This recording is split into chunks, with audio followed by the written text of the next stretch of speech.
Need a roll call, please? Counselor Johnson? Here. Counselor Schleybach? Here. Counselor Segala? Here. Counselor Ellithorpe? Here. Mayor Becker? Here.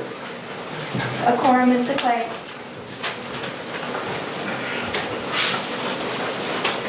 Modification to the agenda.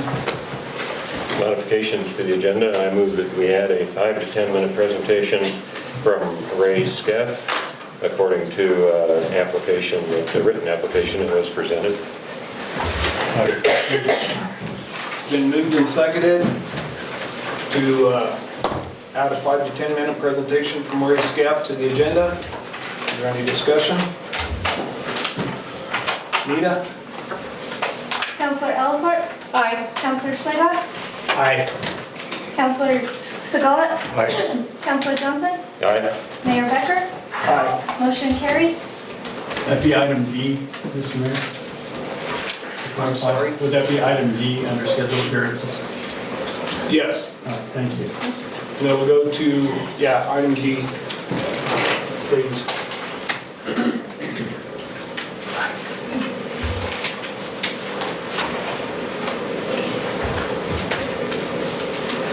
Okay, approval of consent agenda. I move to approve the consent agenda. Second. Been moved and seconded. Any discussion?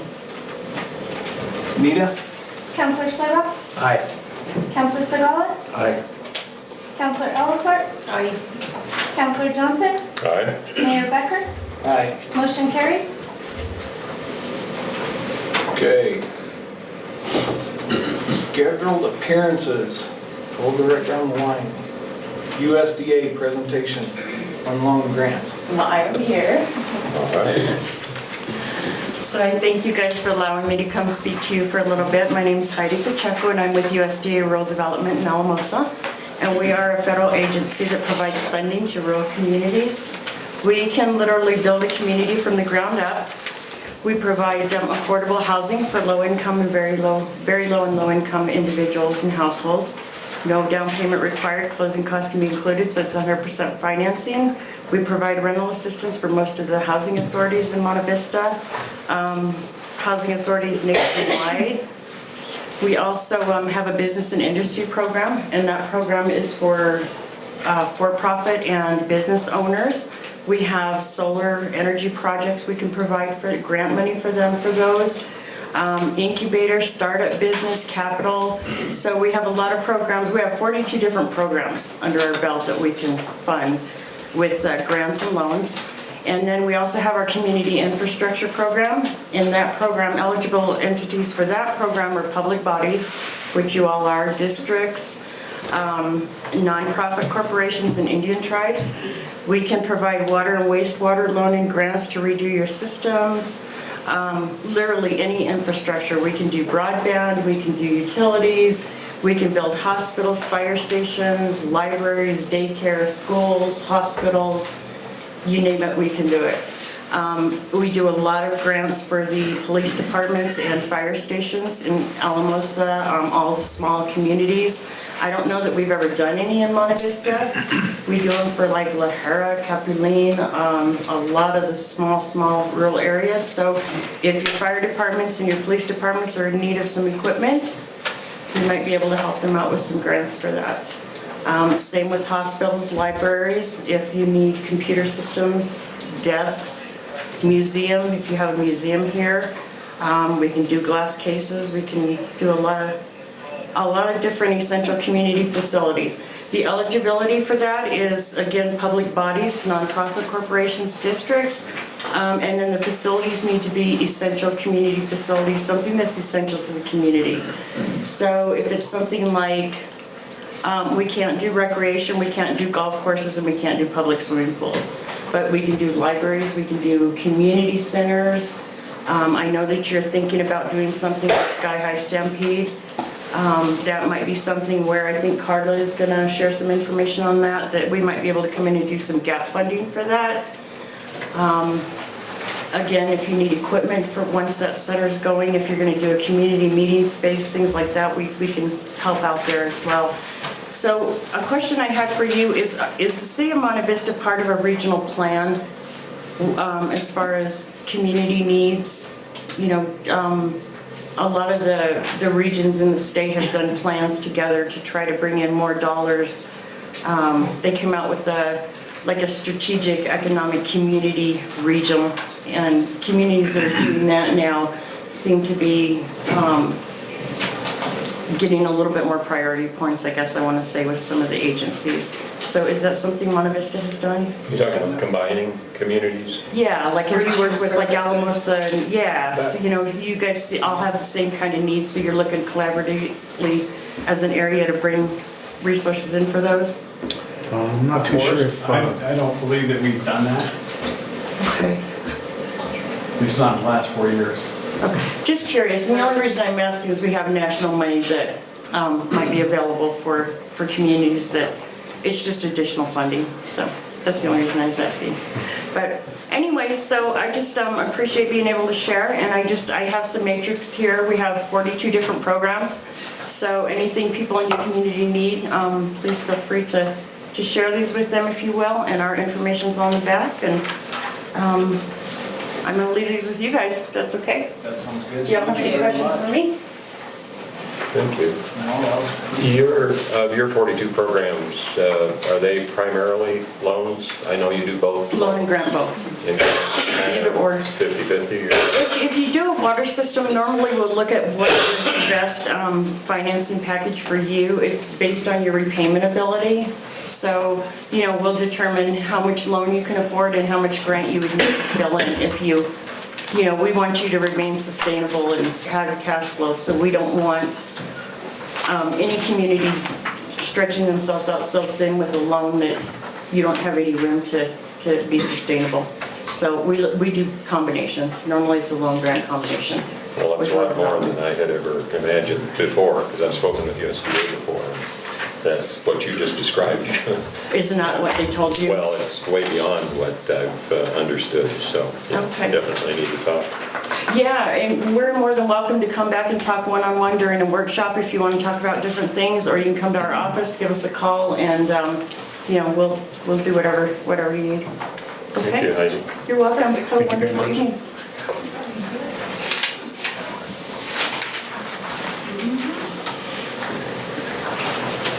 Carla?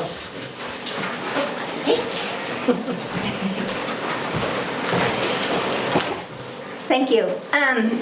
Going back to Heidi's discussion, you know, we did I don't know, Heidi, if this would work, but the county and all 3 municipalities did the master plan here recently that might help with that. And then that was a joint effort led by the county, and that got everybody in one plan. And then there's also the Sunless Valley DRG, the blueprint, which is a valley-wide plan that might also help address what Heidi's, Bringing the group together. yeah.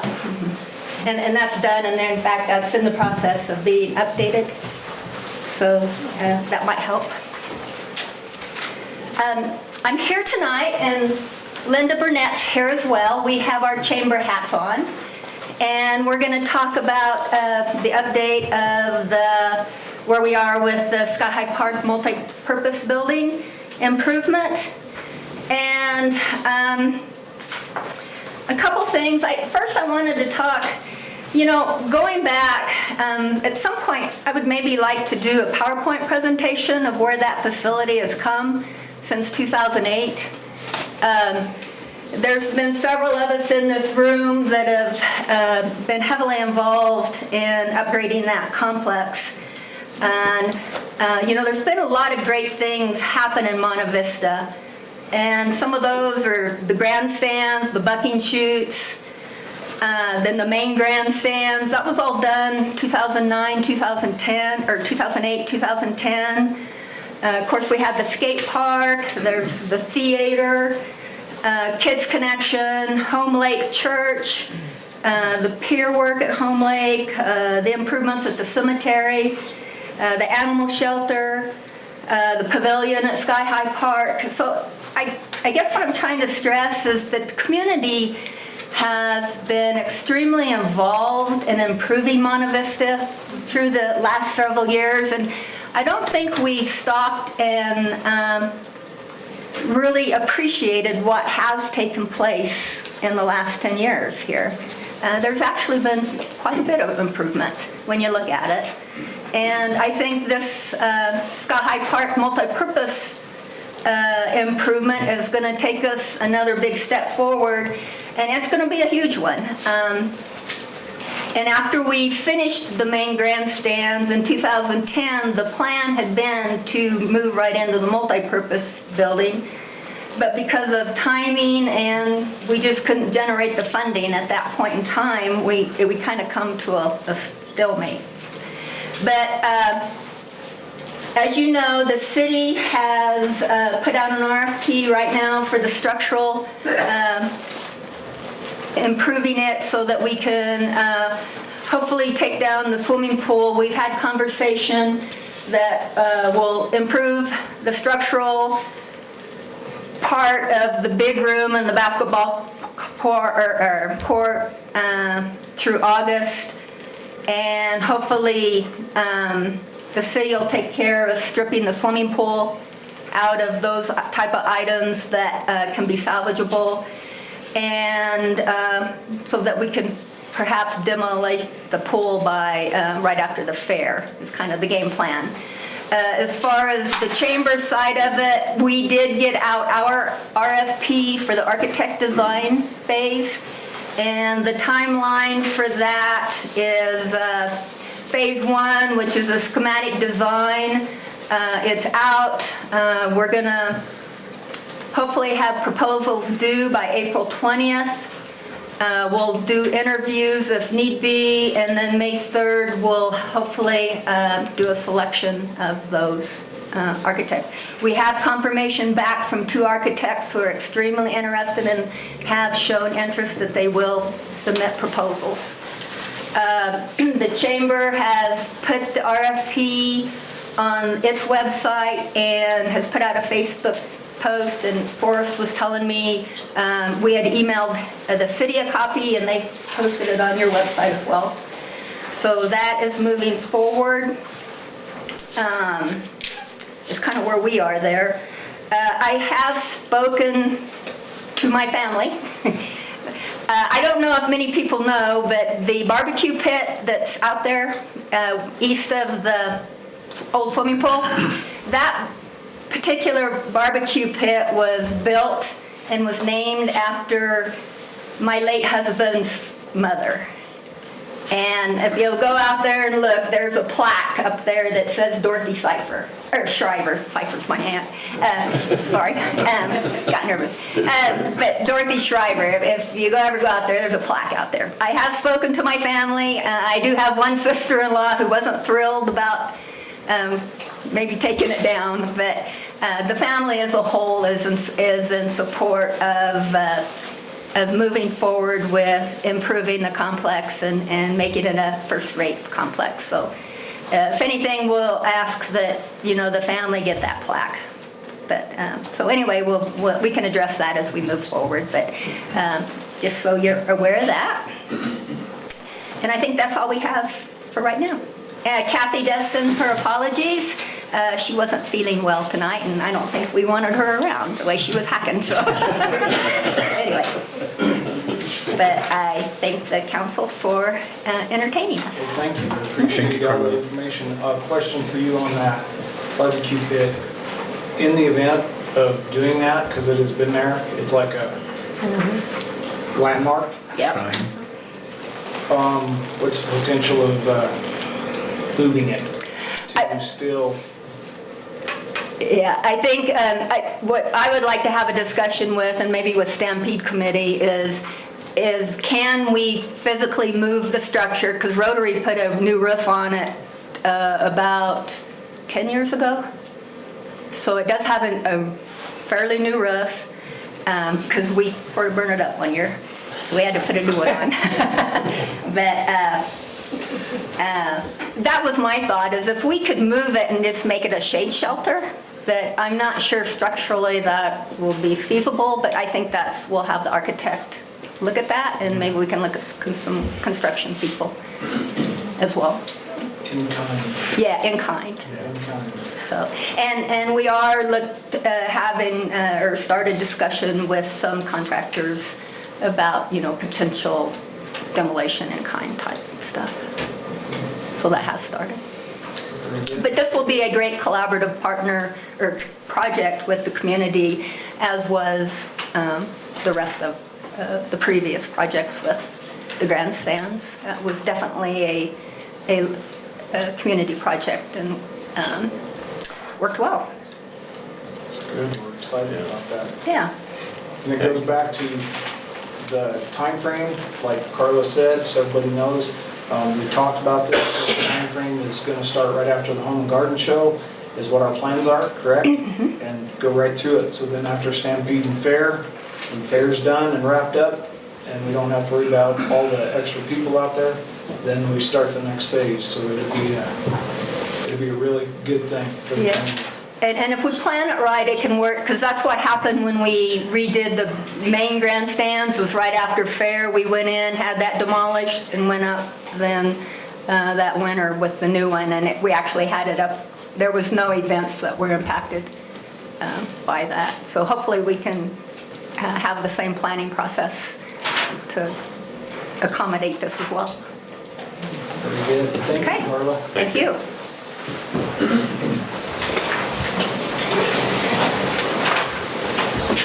Mr. Douglas.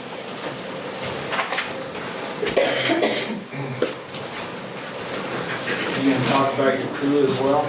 I can, yes, I can talk about the crew. Everybody knows what's So that everybody can know what's going on, yes. My name is Ron Douglas, and when I came to this community, I had the full intentions of disappearing. I moved down here, sold all my businesses, and moved down here to disappear on 50 acres with my wife and our 8 kids. And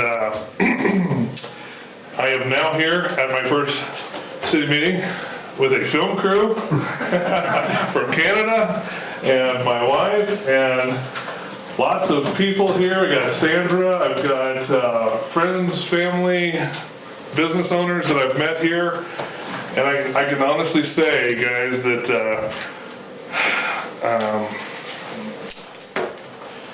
I've moved around my whole life. My dad was in the Army, retired 22 years in the military.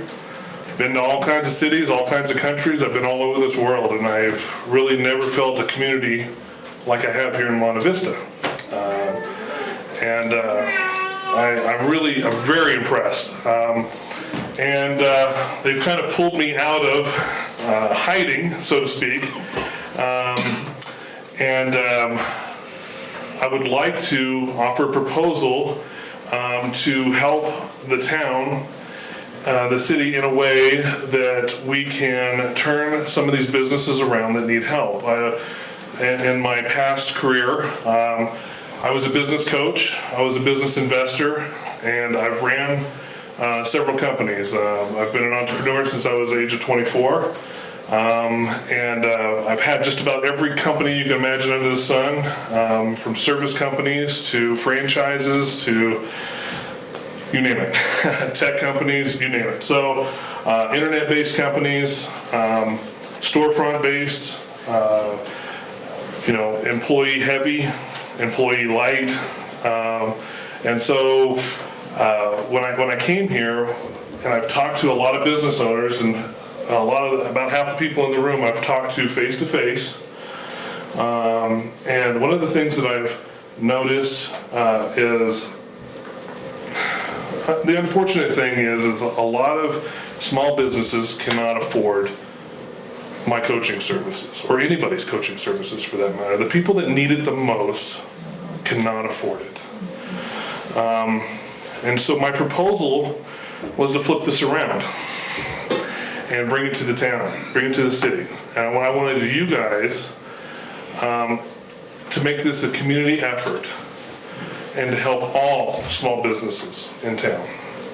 And so my proposal is to start an online company, which I've already created the back end of all the training, and provide answers and services to all businesses, no matter what level they're on, whether they're just starting out or whether they're advanced and got 50 employees.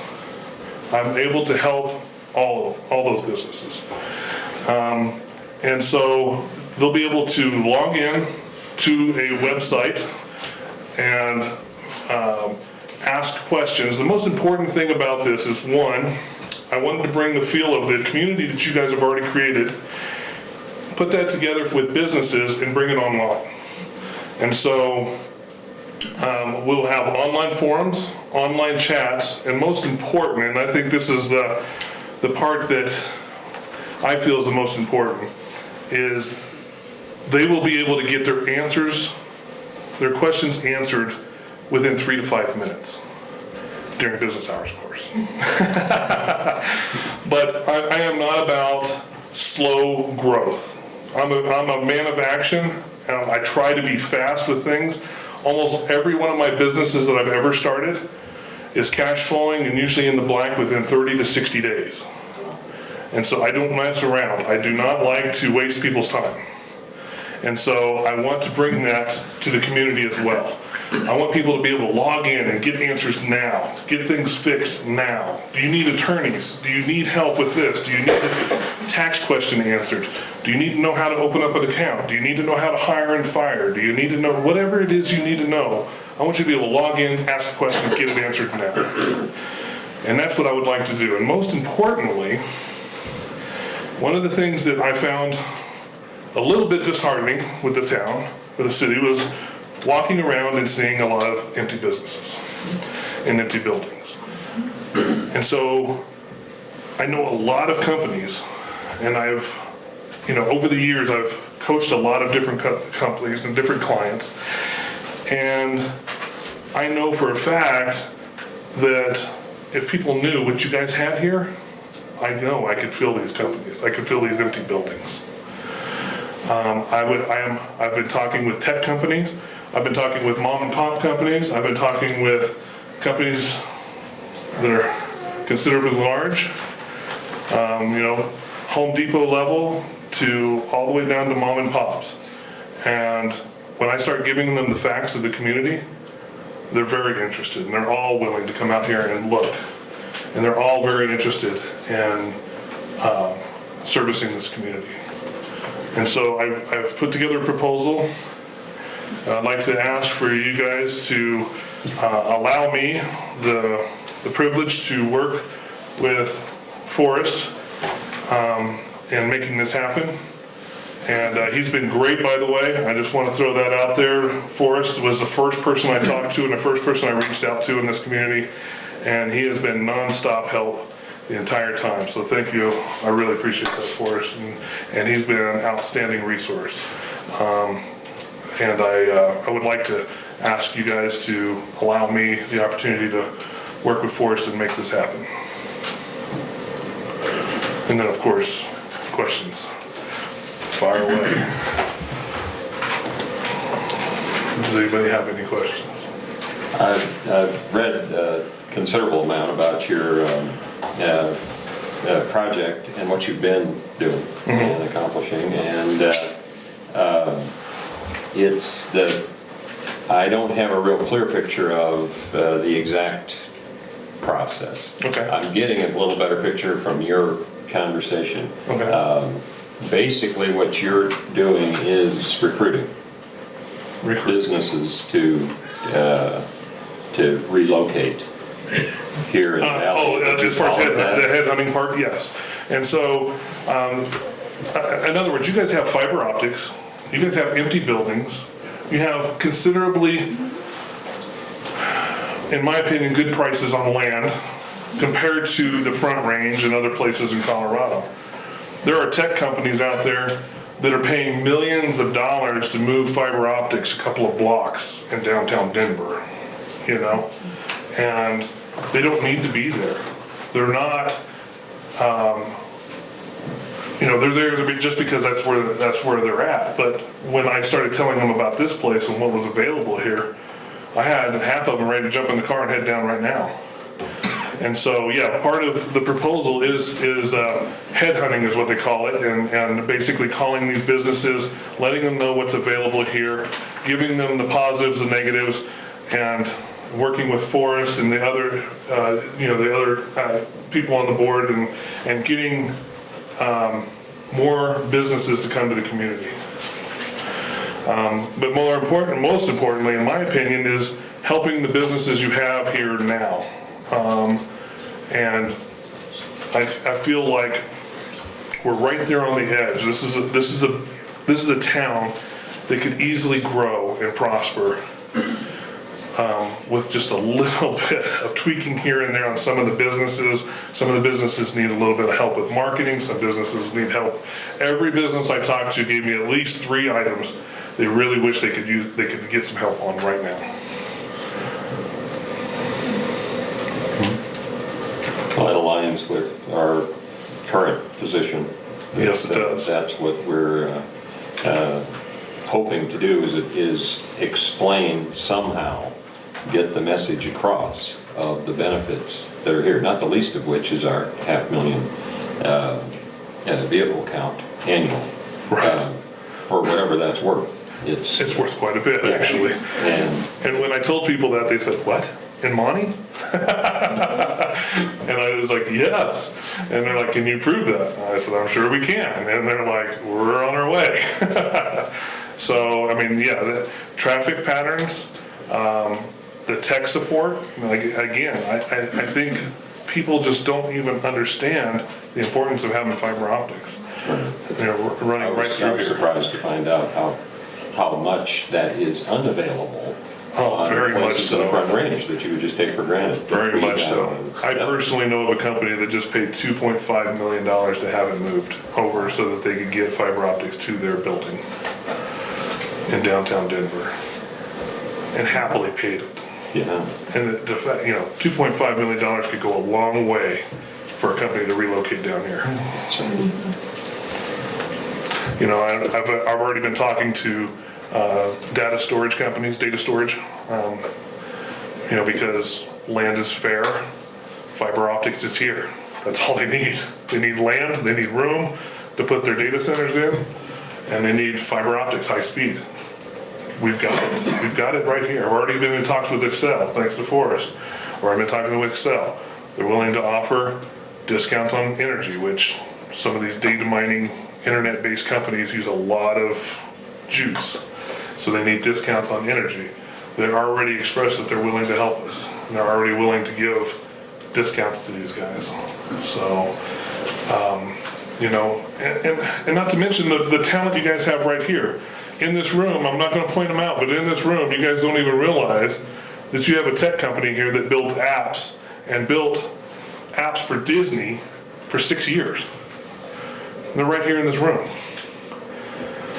You guys have a lot of talent here in the valley. Let's not forget that too. We don't need to pull just from the outside. We just need to elevate some of the ones that are here. That's right. That's a good point. Well, I'd sure like to know some more. Everything you've said, I'd be 100% in favor of personally. Just need to know more about the process. Well, the process is simple. The process is very simple, basically. Like I said, I'm a man of action. We can turn this thing on tomorrow. Businesses can start registering tomorrow, right away. It's all free to them.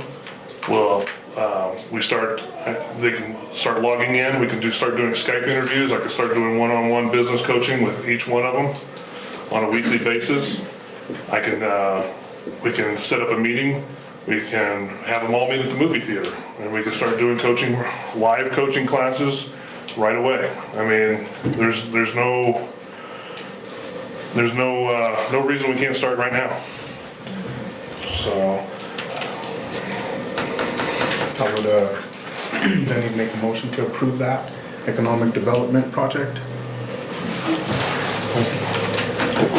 Prepared for that. I would second that. It's been moved and seconded to accept the economic development project. Is there any more discussion?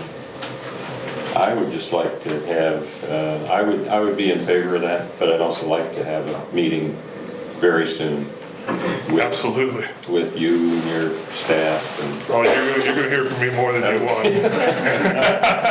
that would satisfy me, but yeah, no, that's all. Yeah. Forrest, do you have any discussion on this? 'Cause you've been Well, talking Mr. Mayor, yeah, we've been talking a lot, and I have to say, you know, you did an interview with this film crew this morning, and I did as well. And it was really energizing because, you know, they didn't tell me what to say. I said what I had to say about this community, and I'm really excited about where we're going and the opportunities that are right in front of us. You know, the URA is finally ready to rock and roll. You know, the stuff at Sky High to me it's outstanding that we're actually coming together and moving forward. As Carla described, a community project, and that's what it's going to be. And I feel like we're really on the cusp of doing some really, really good things for our community and with our community. And so I'm definitely in favor of this. I think if you vote to approve this tonight, you just instruct me to work with Mr. Douglas to, you know, create an agreement. I think that there's, you know, some metrics in the proposal that we meet and everything, but, you know, I was talking to a couple of the counselors before the meeting, and I said, you know, I think it's time to light the fire. And so I do hope that you'll approve that tonight. Okay, any more discussion? I would also approve that Ron and Forrest get together quickly. You bet. We can do it very quickly. Just amend your motion to add Forrest to that. So I amend my motion to add Forrest to the economic development plan and to move forward with that. Anita? Counselor Johnson? Aye. Counselor Schlebach? Aye. Counselor Elport? Aye. Counselor Segala? Aye.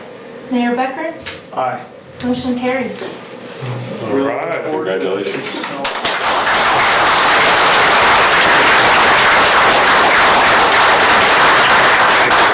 Now we just want to see the results. Yes, No big deal. that's all about results.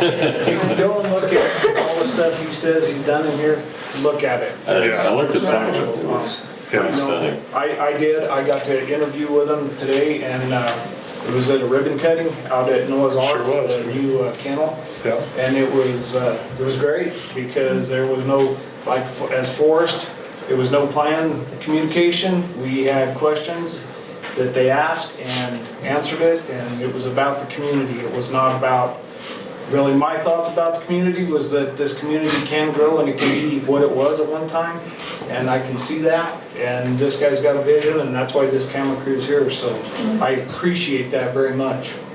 Thank you. Thank you very much, guys. I really appreciate it. Thanks. Thank you, Ron. Well, we have a Can question. the rest of us go on the internet? Can you give us the website so we can go look ourselves, or do you want to, can we do that before you guys approve it, or?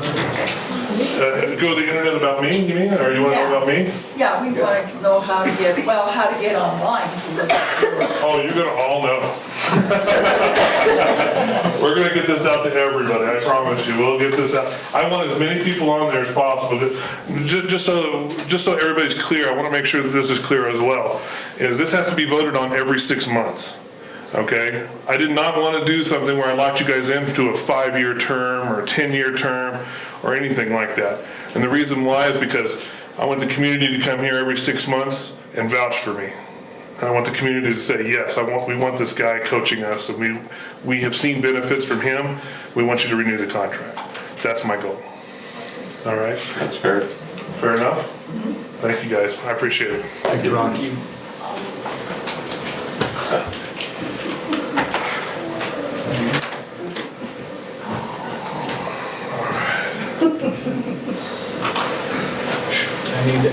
We're gonna take about a 10-minute recess.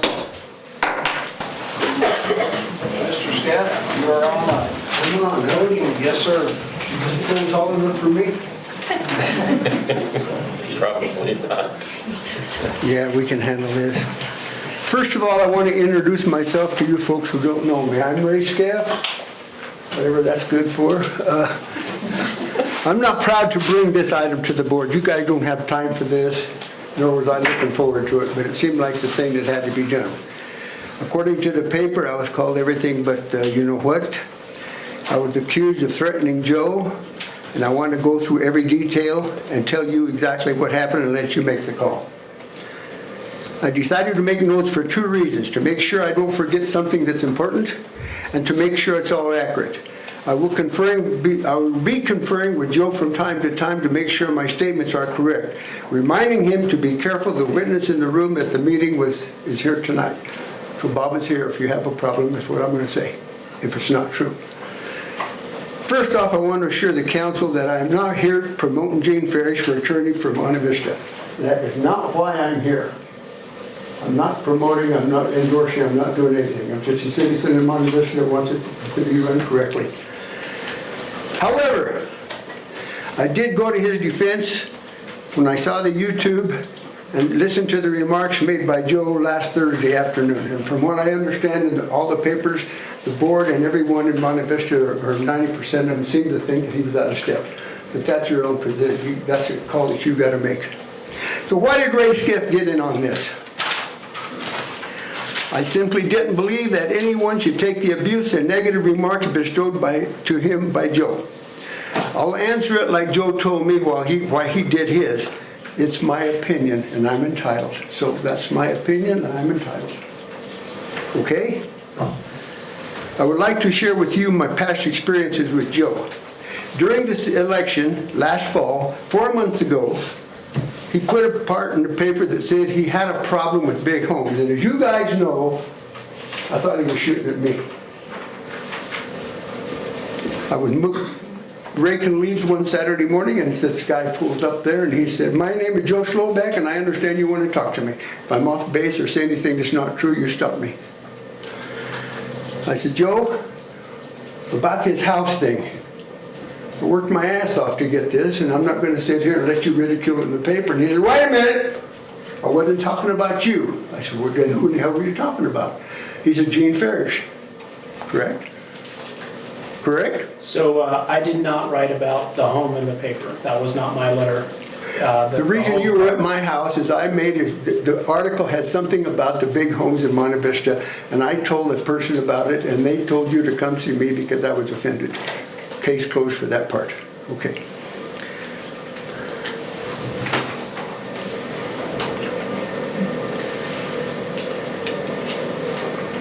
Monday, after listening and watching the YouTube, and by the way, when I finished with him that Saturday morning, he said he agreed. It was out of step, he wouldn't do it anymore. Because it is out of step. It's nobody's business what anybody has or does or wants to do with his money. I believe that, and before I leave here tonight, I'm going to convince you of that. When I saw it on YouTube that you did it again, it pissed me off. And I'll tell you why. You guys all saw this. Let me read it to you in case you didn't slip by you. "You can sit in your large house with the money that we have paid you to build upon the backs of the citizens of Monte Vista." Now, Joe's got the feeling, Joe's got the idea, and I'm going to make him explain it to you folks tonight because I had a hell of a time with it. I still don't believe it. He said that when Gene was attorney for Monte Vista, the money that he made as salary, he should not be able to put it in his house's repairs, correct? That is incorrect. Quote me. What does this mean? Did you not tell me that, well, let me go on. Let me go on. The first thing mentioned was Joe's problem with Gene's salary he used to remodel his house. The paper article, which I just read to you, he said you said again and again that it was you were entitled to your opinion. If you believe in that, that's your opinion. You can say that if you want to. That you told me that. And you said, and I'll quote it again, that you said that the salary that Gene made while he was attorney could not be used and should not be used for his home. Now, Bob, would you help me here? Is that what he said? Well, that was not what he said to me. The thing that Joe Slayball said to me is the money that Gene Farish got, bought the house that he got, that money was generated by the citizens of Monte Vista and their payment or whatever it was. And the thing was, Gene did not deserve that house. Okay? And Joe, you told me that Gene did not deserve the house that he lived in because he got the money to make the payments on the house when he was doing work for the city and got a paycheck from the city. That money should not be allowed for him to buy that house. He did not deserve that house. You told me that directly. That is incorrect. That is 100% correct. That is completely 100% incorrect. Did you not say that Gene's salary should not be? No, I never said that. Well, let's try something Ask else. him what he did say. Yeah, what did you say? Okay. What I said is that we have the right to question where the money came from. Okay, that's the same thing. Go ahead. That's what I Where said. the money came from. And it came from salaries that the city paid Gene for his services. That's where it came from. That's what we're talking about. And you said it's not fair he puts it in his house because it's tax money that the citizens paid for, and that's not fair, quote unquote. That's what you told me Monday night, and that's why I got so upset. Let me do another thing. Let me do something else. Slowboss threatened with violence. That person that he's talking about is me. Don't feel my muscle? Now, let me tell you something. The two things that he said happened here that we threatened to burn his house down. Now I'm going to tell you what happened, and you put it together. In discussing what he said about Gene's salary and building his house and this and that, and to me, if anybody's a socialism in here, I'll apologize for it. It sounded to me like socialism to me. So to set an example for him, I said, tell you what we do. We'll go to your house, we'll check the house 3 blocks down, and if his house is not as good as yours, we'll take yours and give it to this guy and burn his down because we don't need it anymore. Now, there's the story I said, and he's got in here that I threatened to burn his house down. Can I have your help there, Joe? Is that not how it happened? Let's talk about the baseball bat. I did say this, and I'll confess. When I read the YouTube, not when I read the YouTube, Monday night, I said, you're damn lucky that I wasn't at that meeting last Thursday because I would have grabbed something and bashed you with it. I did say that, and I'll confess to him. If he wants to make it a baseball bat, that's his problem. That takes care of this issue. So what he's done, he's gone to this internet and done things, and here it is in the paper from his speech last Thursday night about Gene and his money and where money comes from and how it's not fair that Gene can spend it like he wants. Anybody want to buy a new car and you got the money for it, go do it. You don't have to ask Joe or the city council. Mr. Scaff, I'm kind of curious where the recording is that you made. You recorded the whole You're lucky it conversation. didn't come out. It garbled like crazy, and it came out of the reel, and it was just a mess. I tried to listen later, and I couldn't even understand it, and I looked, and the thing was screwed up. That's what I get for, I'm not an electrician, I'm not an electronics man. In closing, I think I've said enough, and you guys don't have time to listen to me all night. I want to say that Colette and I have chosen Monte Vista as a good place to live and have done our share to promote the town. If anyone would like more details of what her and I have done for the town, give me a call and I'll explain it in detail. I think we've done more than our share. But that's okay, that's what we do. That's how we live. Joe, you're pretty good on threats, so let me do something for you. This is not a threat, this is a promise.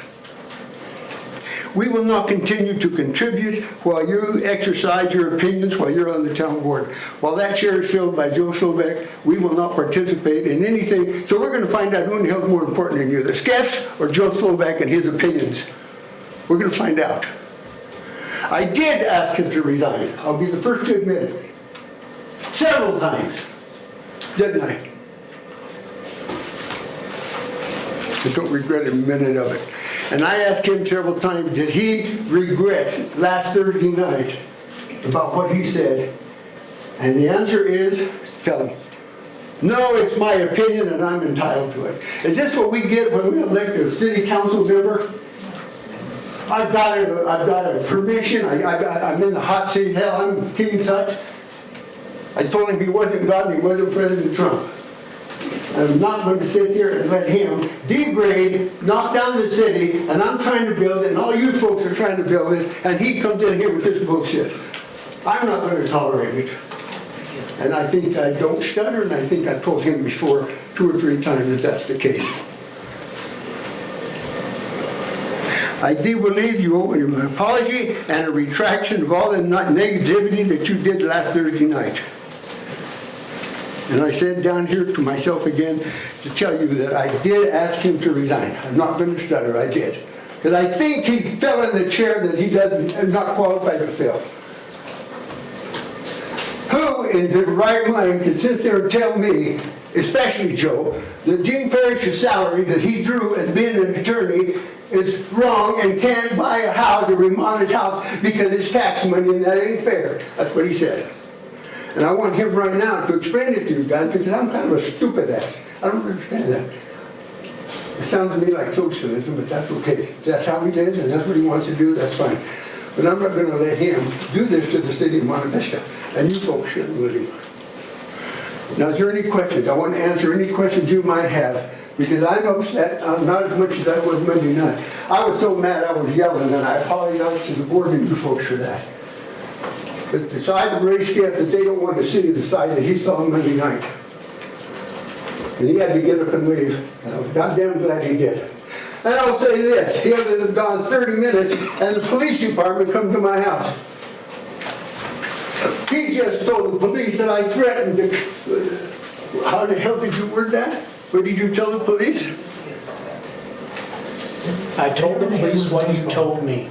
The what? I told the police what you told me. Which was, tell them. Which was, you first verbally threatened me with a baseball bat. You said, I am lucky that you were not at the meeting because I would have seen the wrong side of Ray Scaff and you would have come after me with a baseball bat.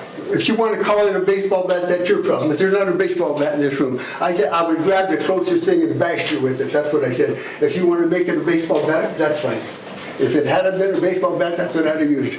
But I wouldn't sit there and let you do that, Joe.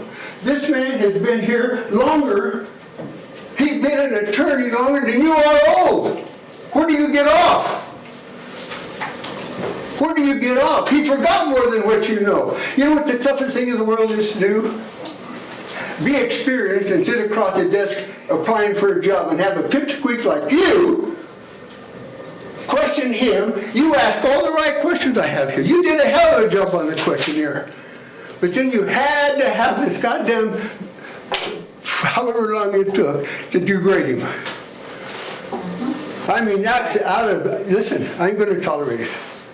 And anybody in this room that's going to tell me, I'll put my house up for sale, move the hell out, because this ain't what I want to live. People like this will ruin your town. How he got elected, and I'm not going to stutter again. How he got elected, he told me he was appointed, then elected. I don't remember voting. I don't remember voting for him, but if I didn't, I'm glad I didn't. But somebody better take charge with this guy. Do I have any questions? I explained to you guys about the burning of the house. He didn't deny it. He just twisted it up a little bit and got on the goddamn internet and told him how famous he is and how smart he is. We won't get into that. I think we all know how smart he is. Do I have any questions on anything I had to say or anything you want me to do? Because I'm serious. This guest will not help. We won't contribute. We won't do a goddamn thing that's going to promote the town as long as he's sitting there. I've got too much at stake here. I built $1 million house, and I'm not going to let the stupid wise guy tear it down. Mine or yours. I'll fight it to my last day. Any questions? I apologize for getting out of hand, but that's the way I am. Thank you, Ray. Before we get on with the other comments, everybody was asking about the website. It's localbusinessassist.com. Did that?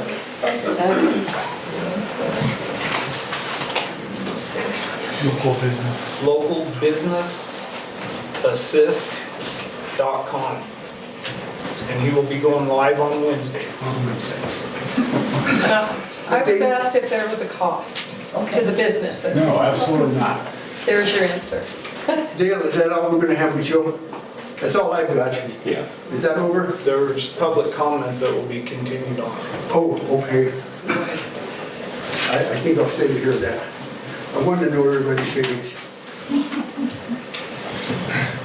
Okay, we are going to 3 minutes, and please keep it to 3 minutes. I will ask that you,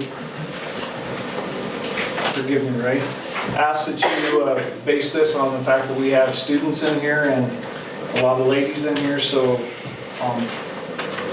please watch how you present yourselves. I apologize if I got too wild. Margaret Alexander? Margot. Margot. I'm sorry. That's okay. Do it I've been anytime. called Margot and everything else. Thank you. I just want to say, Joe, one, I'm disappointed. And the next time you want to create chaos, you should go to Exodus 20, read your 10 commandments. In Commandment 8, thou shalt not bear false witness against your neighbor. Keep that in mind when you decide what to do or how you're going to do it, how it will hurt you and how it will hurt others around you. So that's all I have to say. Thank you.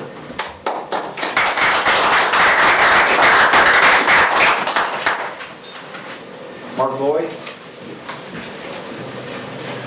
Thank you, Mr. Mayor. My name is Mark Loy. I opened my business in October of 2017. I'm an attorney. I have my office space in Gene Farish's building. I have gotten to know Mr. Farish over the last 6 months very, very well. I've been to his house. I've been to dinner with he and his wife. I've been in meetings where he's meeting with clients. I've been to various board meetings where he serves as the town attorney for different municipalities throughout the valley. He is an extraordinarily respectful, hardworking, longtime citizen, former 8-year district attorney to the San Luis Valley. I see him, as we all do, because we all know Gene, he's so driven. That's how he got the house. He works harder than anybody I've ever seen, and he's twice my age. Well, actually, he's not. I'm 50, and I'm going to be 50, and he's almost 75. But here's the thing. Raise your hand if you see Mr. Farish walking at a very quick pace every single morning along Highway 160 to stay in shape. Raise your hand if you've seen pictures of Gene Farish on the top of Mount Kilimanjaro or on the Nepali trek that he's done, right? Raise your hand if you've seen him treat people with respect every single day. Raise your hand if he greets people with a smile. Raise your hand if he talks to his help, not his help, pardon me, his employees, and he treats them with respect, and he's nice to them. We all know who Gene Farish is. He treats people with respect. I chose to put my business in Monte Vista back in October, and I'm so glad I did. I got all this great community and all that kind of stuff.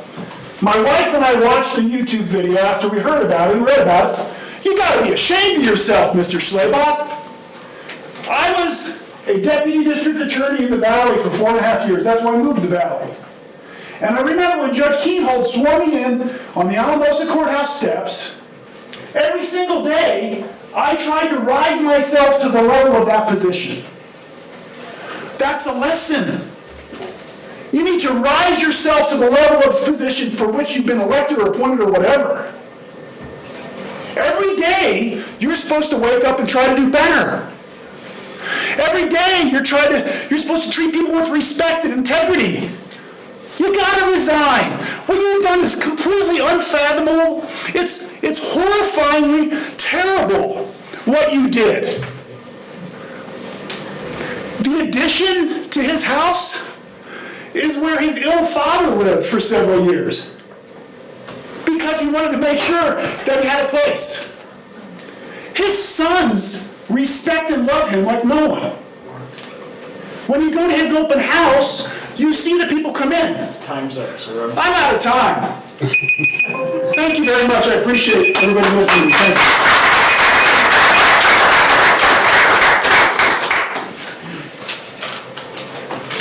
If that's the last one, Dale, I want to say something, just for the hell of it. I might stay for the whole thing.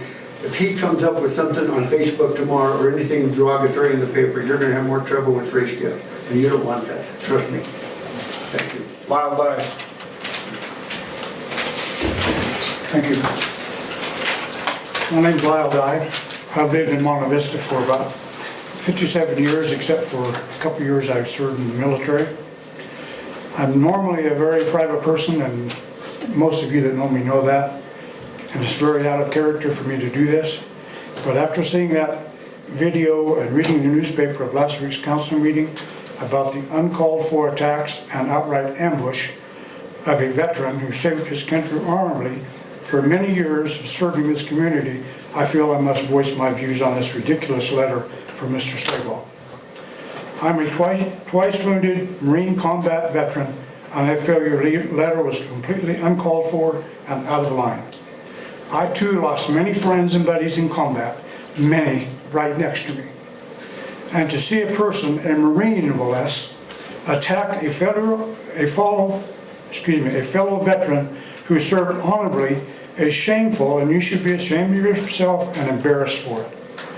I'm more than a little perturbed by your words, and to bring in saying that your deceased friends' graves and uniforms have been desecrated by Mr. Farish is very disturbing and very out of line. We all honor any military members who have given their lives for this country.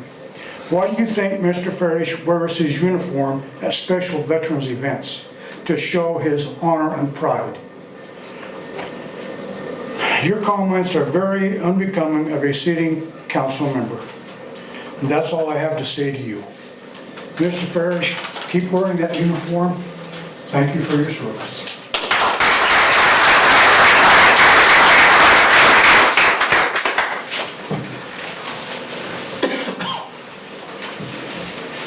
Fennell Jonas coming here now.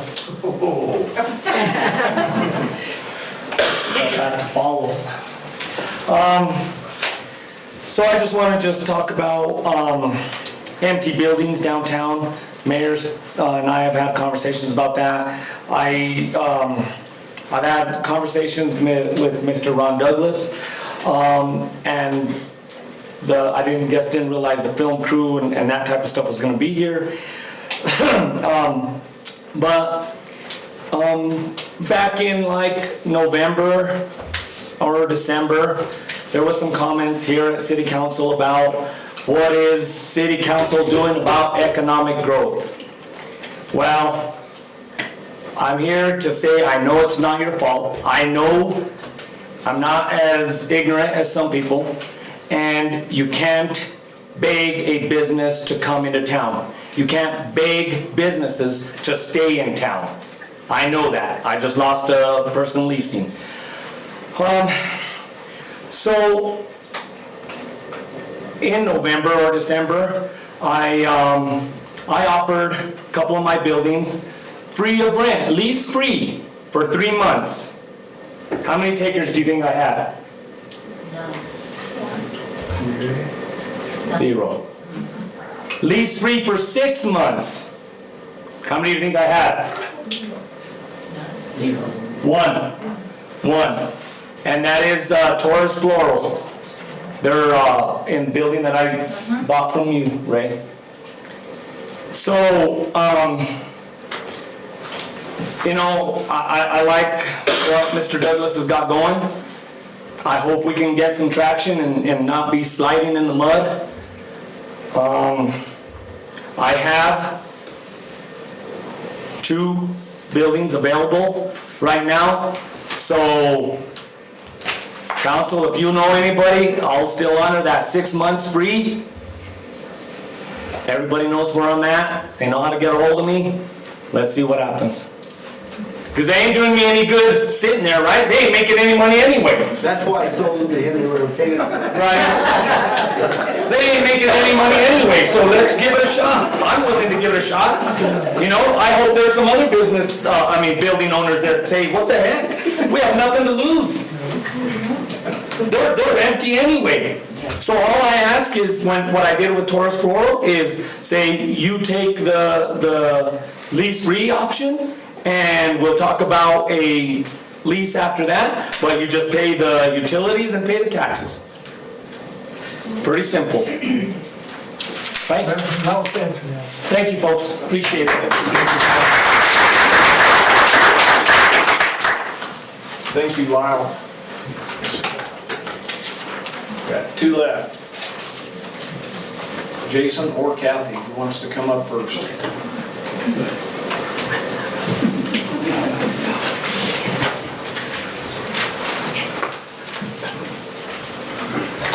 Joe, you use dead Marines for your political grandstanding, and then you had the gall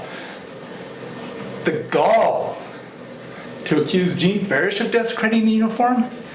You continue to use your position to play political games with the city of Monte Vista. Stop it, do your job, or move on.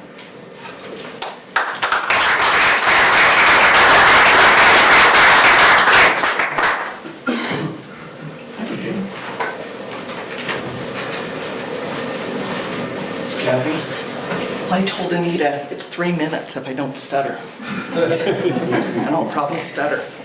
I would like to comment on a trend I see occurring across our nation. We have raised a few generations of young adults on participation awards. In an effort to leave no child behind, we have leveled the playing fields and made everyone equal. We are no longer willing to allow children to lose. And in the process, we have discarded and lost the life skills that mature out of failure. This would be fortitude, determination, tenacity, perseverance to study harder, practice longer, and never give up. Instead of teaching these values, we have taught young people that nobody loses. Everybody is a winner. We no longer teach that losing is a part of life. But unfortunately it is.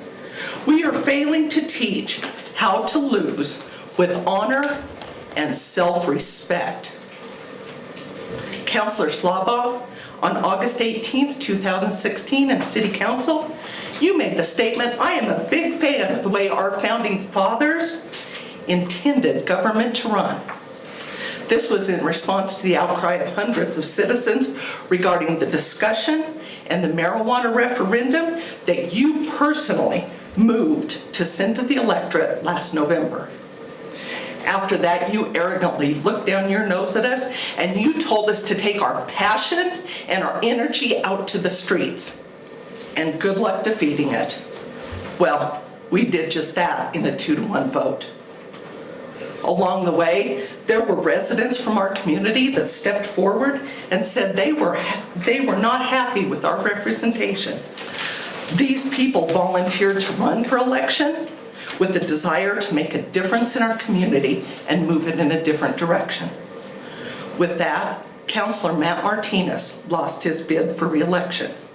He did not come up short, he lost. Now, Councillor Slaba, quite frankly, you are pissed off that your friend Matt lost his election. And because you've grown up on participation awards and socialist ideology that nobody loses, well then obviously what? Somebody stole it from you and Matt. How dare you sit there and insult me or anyone else in this room that we live our lives stolen from somebody else.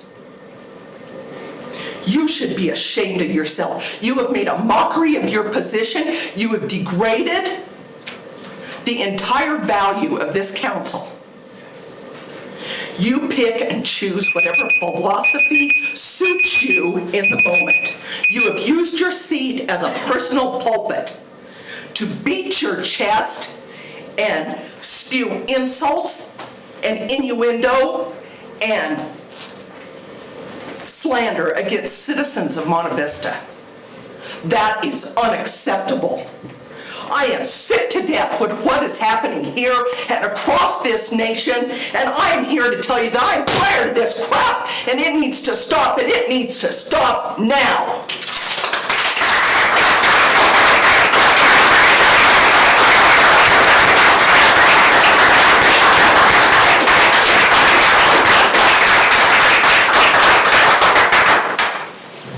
That's the reason for restarting.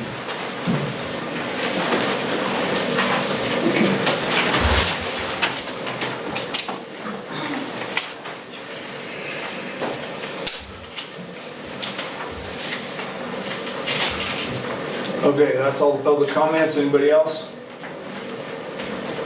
Just a short reminder, don't let me see on Facebook tomorrow or the paper next week shooting at me. It's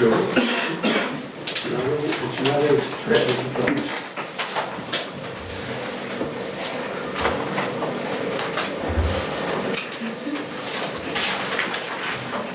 Contracts and agreements, memorandum of understanding for the Western SOV Transit Committee. Rob? Mr. Scaff. Mr. Scaff, you might want to stay for the end. You want us to I stay? want to stay for the end. Okay, Ray. Right.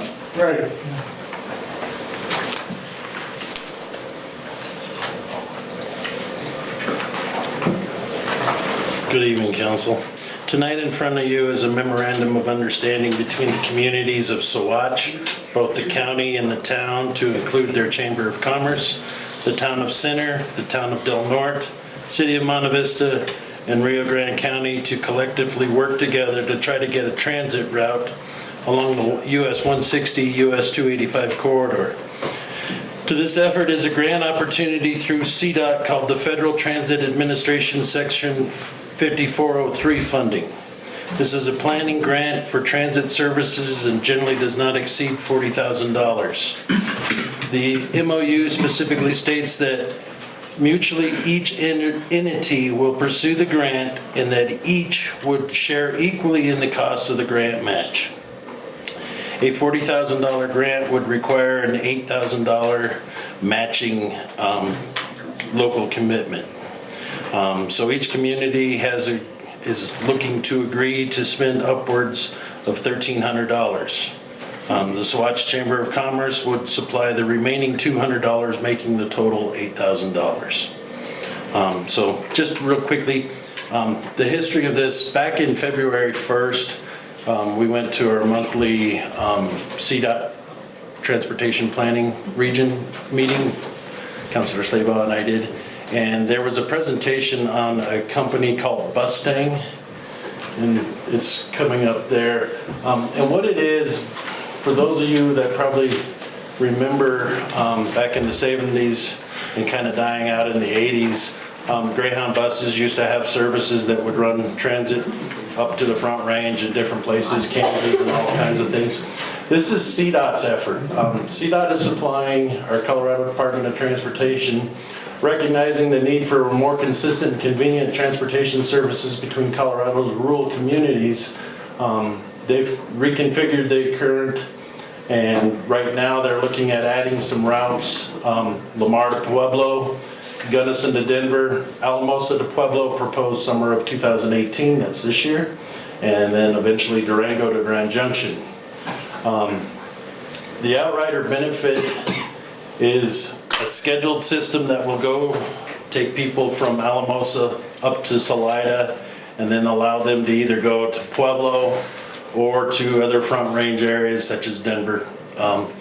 So what happens, and if Nita you'll scroll up, like I said, this is a map from a company called Transit Alliance, and they did the initial study for CDOT's Mustang thing, And they looked at the different corridors and why people went, and I'm just gonna step over here a little bit, but there's 4 parts. So the first one is composite health, and it shows how people travel to get to different health care. And you'll notice Monte Vista sits right here. This is the 285-160 corridor, and you see it's thicker lines, so that is a major corridor for people to get medical services, either it's Salida or within Monte, Alamosa. The next one over is for jobs. Shows how people commute to the various jobs. And you'll again see that 160 is a major corridor. And if you'll scroll up just a little bit. The next one is to run errands. Again, Monte Vista and the 285-160 corridor is another highlighted area. Recreation is the last one, entertainment, and you'll notice that section between Monte and Alamosa doesn't even exist, and the main corridor is Highway 17. So that's what brought the committee together. We feel that we're missing an opportunity and we're missing a service to our citizens. We have a large elderly and definitely folks that have some financial issues. And we just don't think it's right that CDOT just completely avoided the major corridor of 285 and 160. So all the communities have gotten together, had a series of meetings, we've talked about it. We drafted an MOU to present to our elected officials to see if that's something you would like to support. The grant is due March 16th, so we are under a deadline, and that's why we chose to do an MOU versus an intergovernmental agreement. A little easier, doesn't have as many legal sticking things to it. So what I'm asking tonight is for a couple of choices. Your first choice would be to review this and accept it, knowing that your maximum outlay would be no more than $1,300 for a grant. And just to let you know about the grant, a gentleman by the name of Barry Van Sant, who's the president of Saguache's Chamber of Commerce, and a lady, her name's Connie Cole, who founded the Chafee Shuttle. They're gonna write the grant for us. So that part's already taken care of. The only thing that would be outstanding would be the local match, and we designed it so it's split equally amongst counties and all participating municipalities. So, and like I said, it's no more than $1,300. It is not a part of the original 2018 budget, but I've talked with Forrest and we both think $1,300 is small enough. We can probably find, and I could probably find it in my budget if absolutely necessary. But this is a great opportunity with this route. This is what Bustang actually does. The ones that are in brown are current routes. The dash lines are routes that they're trying to get. And then of course you'll see the one to Alamosa. And if you look where the legend is, that's basically the western half of the valley. And there is no representation whatsoever there. So that's what we're looking for. Other option, you could postpone until our meeting on March 15th and make a decision then. We do have another transit meeting on the 15th to discuss this and hopefully get buy-in, or you can simply say you're not interested in it and I'll let it drop for the city of Monte Vista. So, questions? I kind of blew through that pretty quick. That's good, thank you, Rob. Do you, are these other communities already in? Most everybody that, as far as I know, we kind of, our first meeting was, when was it? February, I don't know, February 13th was our first meeting. So we hashed it over, we kind of talked about it, we decided on an MOU. I got with Forrest, he sent me a copy of an MOU. I then worked a little plagiarism on it and got it sent out to everybody. So they're in the process between now and March 15th of getting their councils or commissioners to sign. So far, Saguache has completely signed, both the town and the county. Haven't heard on Center. Rob, they did that yes last night. So They did that last night. So Center's there. Rio Grande County, Commissioner Glover is taking that to the council, or to the commissioner. So everybody seems to be on board with it. It is a great opportunity for the western half of the valley. It opens up a whole lot of doors. This grant creates a transit plan that we can use for other funding as City of Monte Vista. It's also a plan that opens doors for economic development. A business such as the Chafee Shuttle could form and start working in that same criteria. So it opens a lot of doors for the community. So. Well, you must believe in it if you're willing to give $1,300 out of your budget, which is not very much, to help this go through.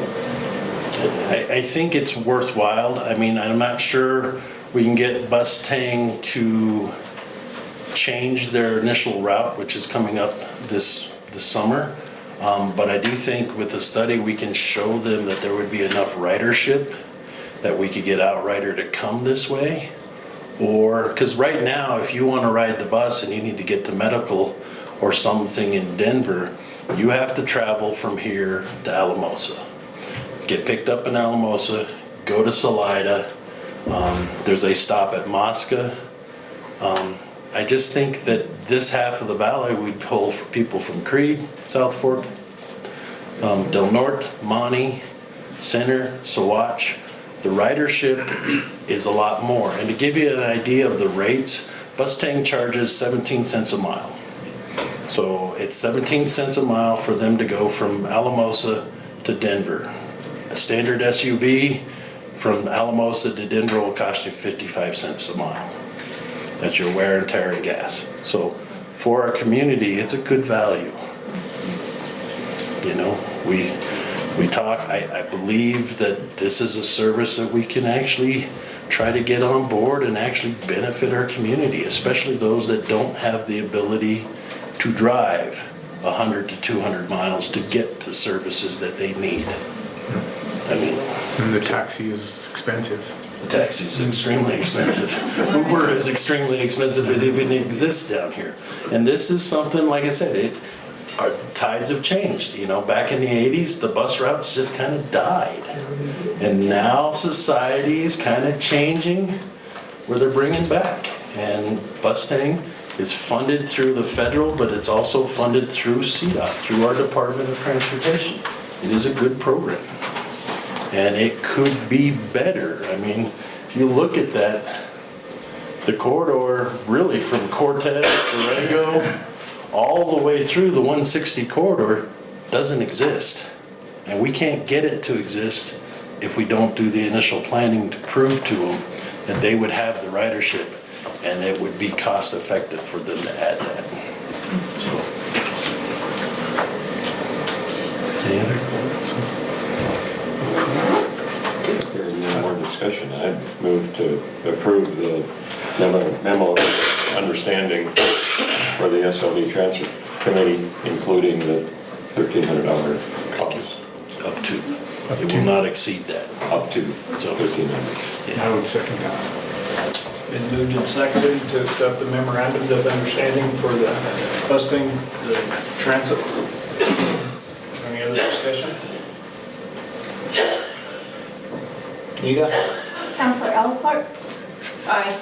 Counselor Slayback? Aye. Counselor Segala? Aye. Counselor Johnson? Aye. Mayor Becker? Aye. Motion carries.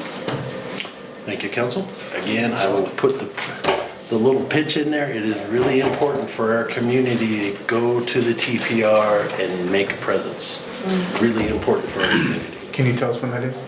They're once a month. The last one is February 1st. And I haven't got word when the next one is, but it'll be the first 2 weeks of March somewhere probably. We're just getting ready to go into the STIP, which is the statewide transportation planning. If it's not on the STIP, it does not get programmed or get funding. That is a key time for all communities. Okay? Thank you. Thank you, Rob. Thank you, Rob.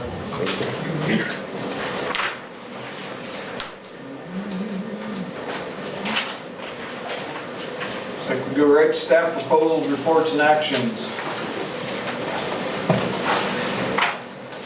Mr. Newberg? Thank you, Mr. Mayor and Council.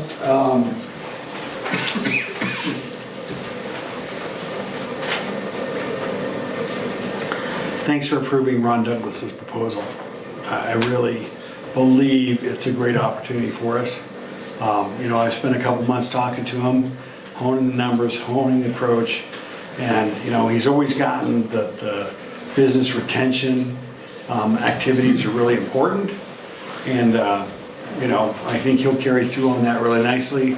And, he didn't talk about it tonight, but he's already been reaching out. I mean, he talked about it a little bit, but businesses outside the valley that might be interested in coming here. I got him hooked up with Excel to talk about some rates, and apparently they're interested in having more customers too. So just really excited about that. I went to the last neighborhood watch meeting, and that was, considering the weather was well attended. Chief Rosecrans and Corporal Martinez were there from our department, along with Deputy Sergeant Dean. Yeah, Dean, sorry. Anyway, brain fade there. Thanks. Anyway, I think that's really going forward nicely too, and looking forward to that. We're working on National Night Out, and Chief and I have got a meeting next week to keep working on that, and Kathy Loren's got some good ideas, some good connections, and I think that we can turn that into a really nice community celebration. And I think by that time, I'm hoping that we have even more to celebrate. I'm very, I talked about the Sky High RFP being issued. I was very happy to, hear Carla Schreiber talk tonight. We're all working together. And so they're doing a piece of it, we're doing a piece of it. And I think it's exciting. The game plan is to have the structure repaired by Stampede. And, she kind of mentioned this, but the slide is an add-on, that building is an add-on, and we believe we can take that off prior to Stampede. And actually, we have some folks that are interested in the slide. Of course, we'll have to put it out to bid, but folks at the Hooper Pole, which is now Sand Dunes Recreation, are really interested in the slide, and they actually create a separate feature with it. It's kind of one of those push-pull or drag-away things. I don't think we'll have a lot of bidders, but it's actually in really good shape, though. Councilor Johnson went down, and we all kind of walked around with the folks from Sand Dunes Recreation and the contractor, and that looks really positive. So I'm pretty excited about that. I also, just like for the public's edification, want to talk about, Rob and I had a good meeting with John Graham from MDS.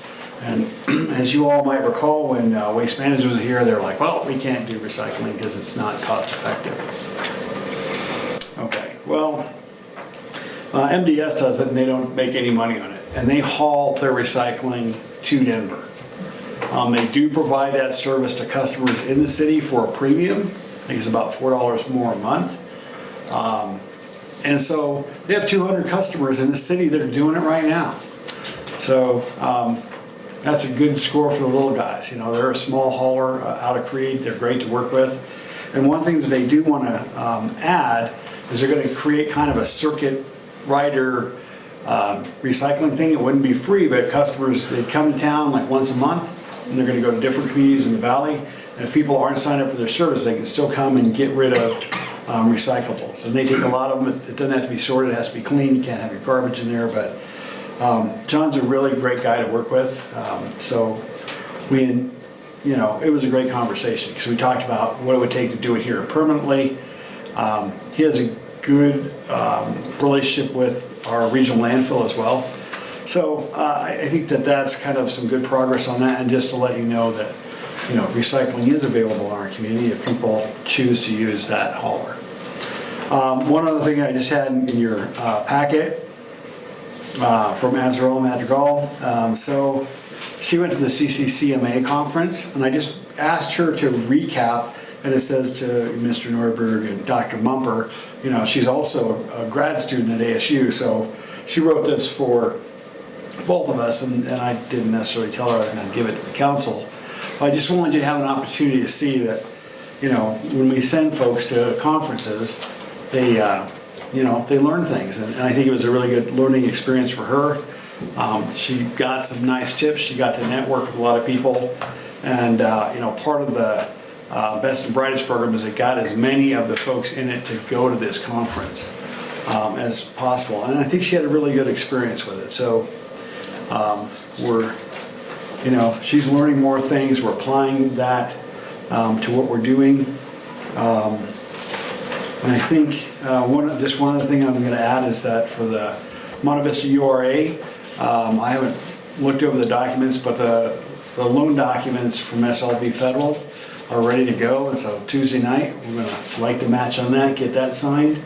Azrael and Mark Garcia, our consultant, spent some time reassessing properties, I'm going to say yesterday, a long week. But we're going to do some more targeted thing when they found some new properties, found some other properties that, this is just really interesting, and I'm trying not to go too far off topic. We have people that are moving into our community.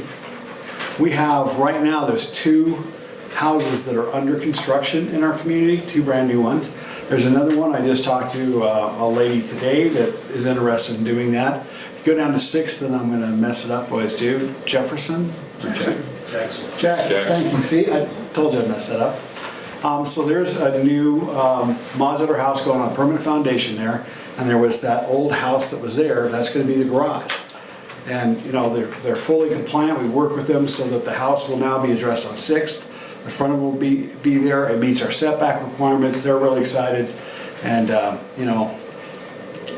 even though we haven't had a great winter like we'd like to have, let's allow them to start that construction. So those things are pretty exciting. I'm actually going to have an item for the Planning Commission to look at this month on the regular date, which actually be a Board of Adjustments item. I will have an application, I think, tomorrow or Monday for that.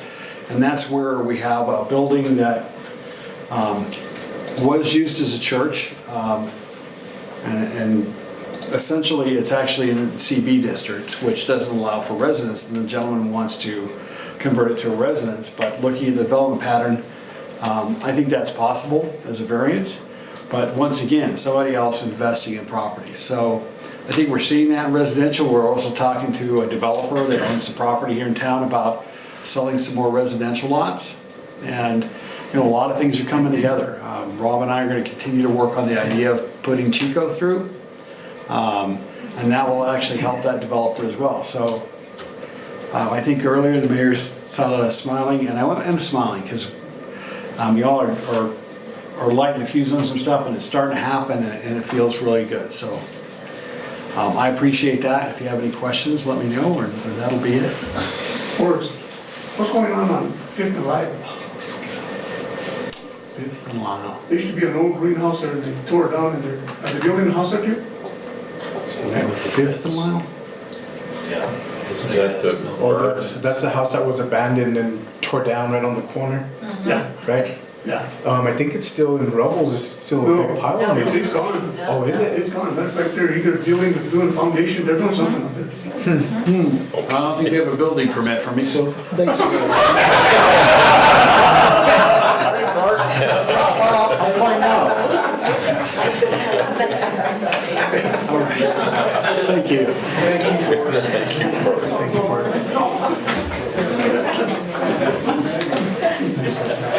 Chief Rosecrans?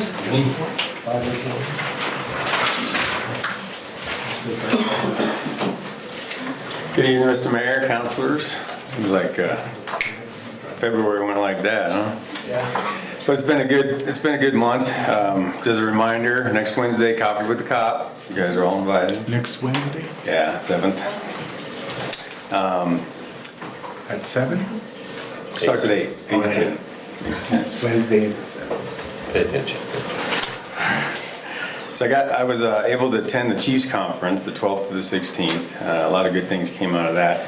I'm going to jump around a little bit here, but one of the things that they kind of warned us about that came up, we're talking about development, was internet cafes. I don't know, the definition of that is a little bit loose, but these are organizations that find a way to come in. They look like basically cafes where you can go and get online, and they end up being gambling centers. So our discussion with those is they're almost impossible to get out, so don't let them in. So when it comes to any proposals that you may get for gaming online, could be a very sneaky ruse for gambling online, which is technically illegal, but it's so lucrative, they just do it. They do it long enough, law enforcement takes its time, we do the best we can, we kick them out. There's really it's really hard to prove who's guilty. You might tear up all their equipment and move them out, but they're right back in. So it was a heads up to small towns especially ones that are looking for economic development. And I thought, might want to bring that to you guys. Thank you, Jim. Because I do think that Evans, the town that we were actually holding the conference in, was really having a hard time with them. And they're right there between Greeley and a lot of things that are going on there, and Evans is in kind of a position just like us. There's a lot going on around them, and they're looking at ways to boost money, and it's a lot of money. However, it's illegal money. So there was a heads up from that. I think we had a really good month with community outreach. I had guys at the Wizards basketball game, the jump rope tournament for the third graders, the misspelling, sorry, the wrestling tournament, and neighborhood watch. So I think we got out, we got a lot of good things done.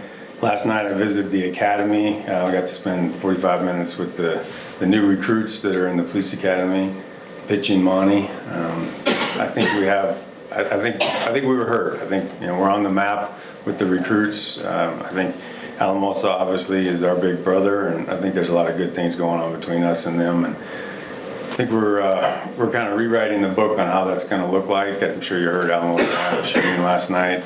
It's busy. It's a busy valley. There'll be a lot of things going on, and we're going to be part of that.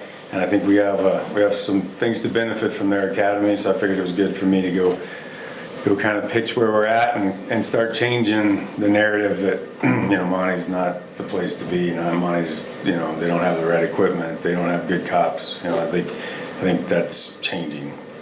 With that, Corporal Hart's our CERT, which is our SWAT team, so to speak. It's our incident response team. We're now training with Alamosa monthly.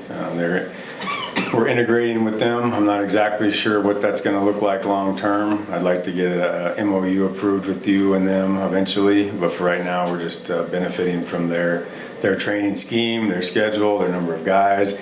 Anybody who's done much training, it's really the synergy of 4 or 5 guys is much different than 13 or 14 guys, and that's what we're benefiting from right now, and it's been really good. Force had me look into FPPA and not just their death and disability benefits, but their retirement plan. We're both impressed, and they'll be here in May. So they're going to probably pitch to you, city, to department members, the whole gamut. It's a year process to change much. So just to get on their roster took me this much time just to get the date. I've started since I think November or December, and so now I finally I have a date. And that's the beginning, so I'd be lucky if we get this done this year, but I think it would give us another it's kind of a double-edged sword. It would give us a really good retirement plan that would kind of solidify our position in law enforcement in the valley. And I know this is a little bit of a negative the way it sounds, but it would actually allow people to take their retirement with them easier. And I can tell you, law enforcement is what it is. I don't want a person here that doesn't want to be here. So if the only thing holding them back is they're going to invest in 2 years, I just assume they go. And this is kind of one of those things where they could go. They wouldn't have to leave their money behind. If FPPA honors that, it travels with them as long as they're going to an agency that honors FPPA. But I think generally it's a good thing for everybody. We may see a little more movement, but that's not always a bad thing. We have to be prepared for it, and we have a scheme, that we're always working on to try to figure out how to balance that with long-term leadership and long-term knowledge and all that. But I think this is one of the ways that we try to do that. In your package, you should have the last 30 days in review. I think I got in there. Pretty cool. I think the third line ought to shock everybody. 1 burglary in the last 30 days. Nice. So take it for, I am going to be very careful on how I jinx us, but that's pretty impressive. You know, we average 80 a year and we had 1 a month. There's a significant decrease not only in the last 30 days, but the last 60 to 90 days. I think we're doing a better job of reporting. This form is a little bit confusing. The clearance rates are kind of messed up, but they're generally much better. We're doing a very good job at finding most of the criminals. Unfortunately, we didn't find that burglar, as you can tell, but we're still looking. I think actually we did find that burglar. I just can't tell you about it yet, if I remember what that case is now. We haven't got him found yet. We know who it is, actually, now that I think about it. So the property crimes in general are down, and that's been our focus. I think we can do much more as a community to help with that. It's a much bigger issue to try to deal with person crimes when they're more of the domestic kind of situation. And not saying that we're not going to ignore those, but you can see that's kind of a fairly large area between families and friends. And there's still a lot of little property crimes that we're working on, but the clearance rates, are all over the place. The little criminal mischiefs, the ones, where the paint on Margaret's car, and some of those things, man, I wish we'd catch them. I hope we catch them, but they didn't do it again, did they? No. So that's a good thing. So we're at least putting the word out there that we're watching, we're paying attention. We're going to tell on you if we see you, we as a community. I mean, obviously the cops are going to do that, but so any questions on that, let me know. I know it's a little bit to take in. It's not I've had a lot of canned reports in the RMS system. They're not as good as I'd like to be, but I'm trying to figure out how we can manipulate them, at least keep an eye on some of the things. And there were some things on here that I was really proud of, and definitely the burglaries were one of them. So thanks to everybody for that. Administration-wise, hiring update, we have done it again. We have a code officer. He will start the 19th. Pretty impressed, actually more impressed than the one we tried to hire. So, I mean, things happen the way they happen. Jeff Fisher, I'll mess that up. His name's Jeff. A lot of background. I think that'll be helpful in his customer service ability, not necessarily in the code, but kind of has some life skills and experience. A very mature man, it sounded like. I actually ended up interviewing him on the phone with Forrest, but Courtney got to meet him. I think in general, we're pretty excited about that. Another thing that came out of the conference is the chiefs of police, that organization does an accreditation. There's a lot of accreditations out there. This is our local leader, and it's only $250, and they come in, they kind of look at policies, best practices, standards, and so I think it's something that I'm going to pull the trigger on later in this year when I finally start to feel like I'm swimming a little bit. And I think that'll be my goal. My biggest goal for 2019 is to get us CAC accredited. I think there's a lot to be said about where we are in that process. I think we're pretty far. We're 75 to 80% maybe there already, but that 25 to 30%, that would still need to be done is pretty significant. A lot of work to do in policies, procedures, some equipment, how-tos, even some safety things as far as the jail. Not easy things to do. So I don't want to bring them in too early and just feel like we're going to get flooded over with the things we have to do. I think we know what we have to do, and we're working on that. But then when we're kind of ready, I think that would be a really good thing, a really good feather in all of ours cap to have our police department accredited through the state board, governing body. K-9, I won't go into that too much, but you kind of know where we're at on that. We have one. We're working on getting him up to speed with Karma, the K-9, and we're real close with the grant through Palermo? Through Carla's helping us with the funding agency. The other one. That one. That one's the one that's kind of, I think they have the next board meeting. They're waiting to visit any time now. I mean, we're really. Might have been yesterday. Might have got some Pueblo, so we didn't hear from that yet, but. We might be really close, so that's pretty exciting too. That's a lot of work, but I think it's part of what we really want to focus on. I think everybody would agree that that's going to be one when we kind of get some of this other stuff going, that the drugs will be a big deal. And I think CSP is excited. They don't have a K-9 in their interdiction corridor at all, and I think our ability to work with them is going to be pretty amazing. I think one of the things that is a little bit tough at policing in Monte is it's 2 square miles.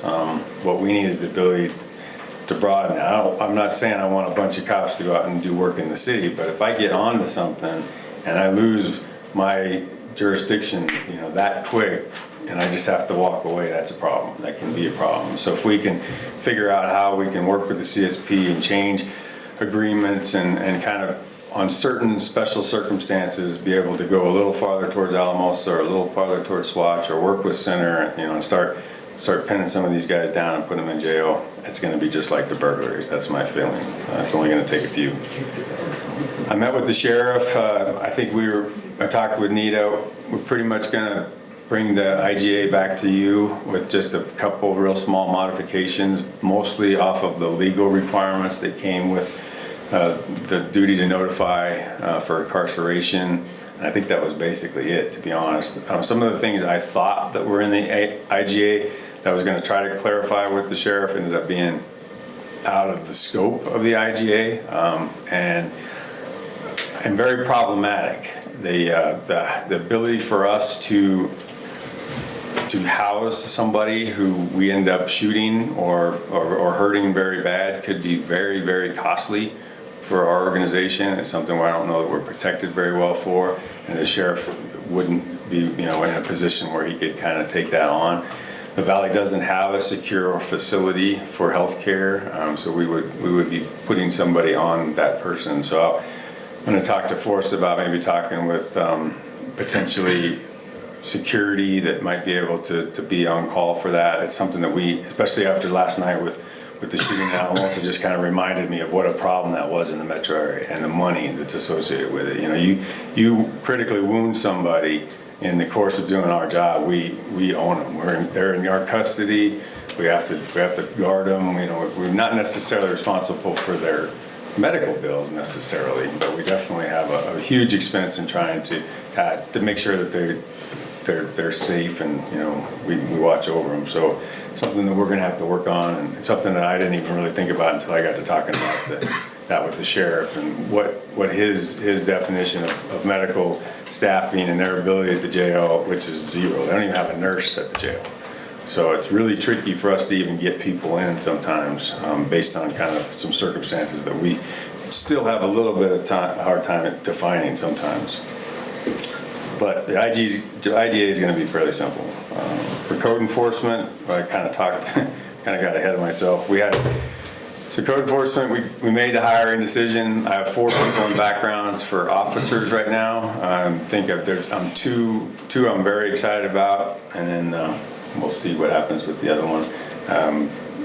So we're going to be back up to full staff with maybe even a little future possibility too.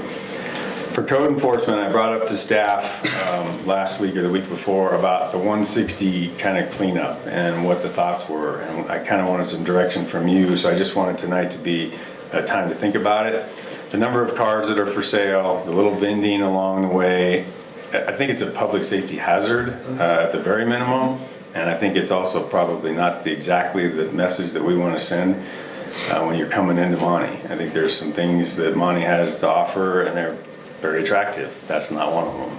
So I would like some guidance from you, because you're going to get the blowback. Forrest is going to get the blowback. When we start hanging tickets on cars that are parked there, they're not supposed to be there.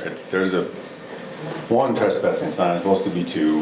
We'll do our best not to ambush people, because it's been a long standing ritual that they do what they do there. But I can guarantee you, there's only a few that have a license. There's only a few that probably have that they're actually goods that they should be selling. I mean, a $40 Broncos jersey is a little suspect. I know what they cost. It's not $40. So I think what I'm asking of you is think about it, be ready for it. I'd like the guidance, and Forrest has already said, yeah, he likes the idea. What does that look like? How far do we go? Where do we draw the line? What are we talking about? It's private property. The railroad says, we don't really want them there, but we're not going to put our foot down hard enough to kick them out. City says you have to have permission to be selling on private property. you have to bring that permission and prove it to the clerk, and you have to prove it to the cop on scene when they ask you for your license and or that permission as well. So we have some tools to deal with it. I think it's just up to council on, I would think we both want some guidance on that, because it's probably gonna be a little bit of a mess. It's something new, it's just like anything else. When you deal with code, it's not just about what the law says, but it's kind of what has been allowed. And I think that's where we're at. We kind of have long-standing ways of doing business there, and I think it'd be nice to clean that up. We kind of saw that with the barking dogs. I don't know if you guys followed it on Facebook. So this thread got a little bit out of hand with what was legal and what was not. So I asked one of the sergeants to post the ordinance. That kind of blew it up even more, which was not my intent. But when all was said and done, the community started speaking to each other. And pretty soon, the dog owner was out apologizing to her neighbors and was aware that her dog was barking. And I think that's what really gets missed is we're not a hammer, and not every problem is a nail. But I think if people would just talk to each other, a lot of times you don't know your dog's barking from noon to 5 when you're at work from noon to 5. And your neighbor's sleeping from noon to 5. And your neighbor's upset about your dog barking. So instead of just talking to your neighbor about the fact that you have these weird hours, so I think if a call to the citizens would be, again, we're asking to see something, say something, and we'll do something about it. But we're also asking to talk to each other and get to know your neighbors. Because that was a perfect example of, it was done. Dunham is quiet. Nobody's complaining about the dogs barking because they talk to each other, and that can go a long way. So that's all I have. Any questions for me? Thank you guys for doing what you do. I appreciate you. Thanks. Actually, I did want to ask, I'm sorry. Go ahead. You talked, I was a little concerned about the medical issues and things you were having with when somebody's, if they're wounded or whatever. And then but the IGA, does that deal with that? No. That's disconnected? Yeah, so it's connected in the sense that if we cause injury or if we arrest someone that already has injury, the sheriff pretty much says, I really don't want anything to do with it.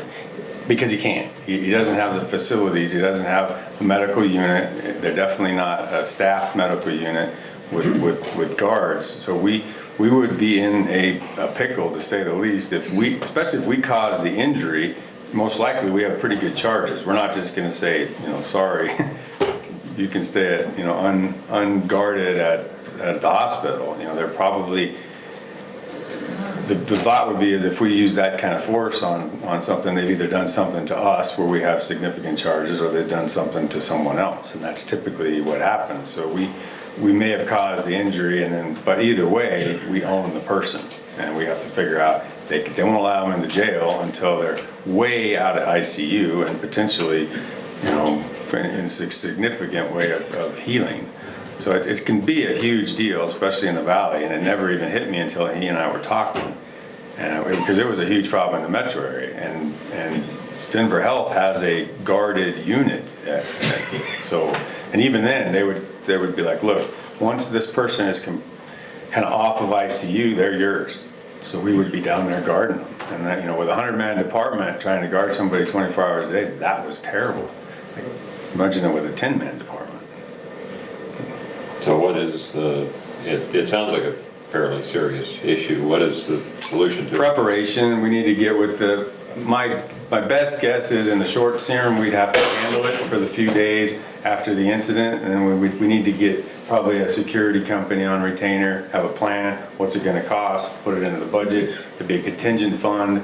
We have an investigative fund that we kind of do like that right now. It's very small, but in case we had a big crime, we could kind of pull the trigger on a few unexpected expenses. This would be another one like that, and it could add up fairly quickly. I've seen people in jail for at the hospital for 6 months, after a shooting or some sort of significant event. Well, 6 months of 24-hour a day. $10 an hour. I don't know what security rates are here. That adds up pretty quick. Does that answer your question? Yeah, thank you. Anything else? All right, thank you. Thank you. Nika?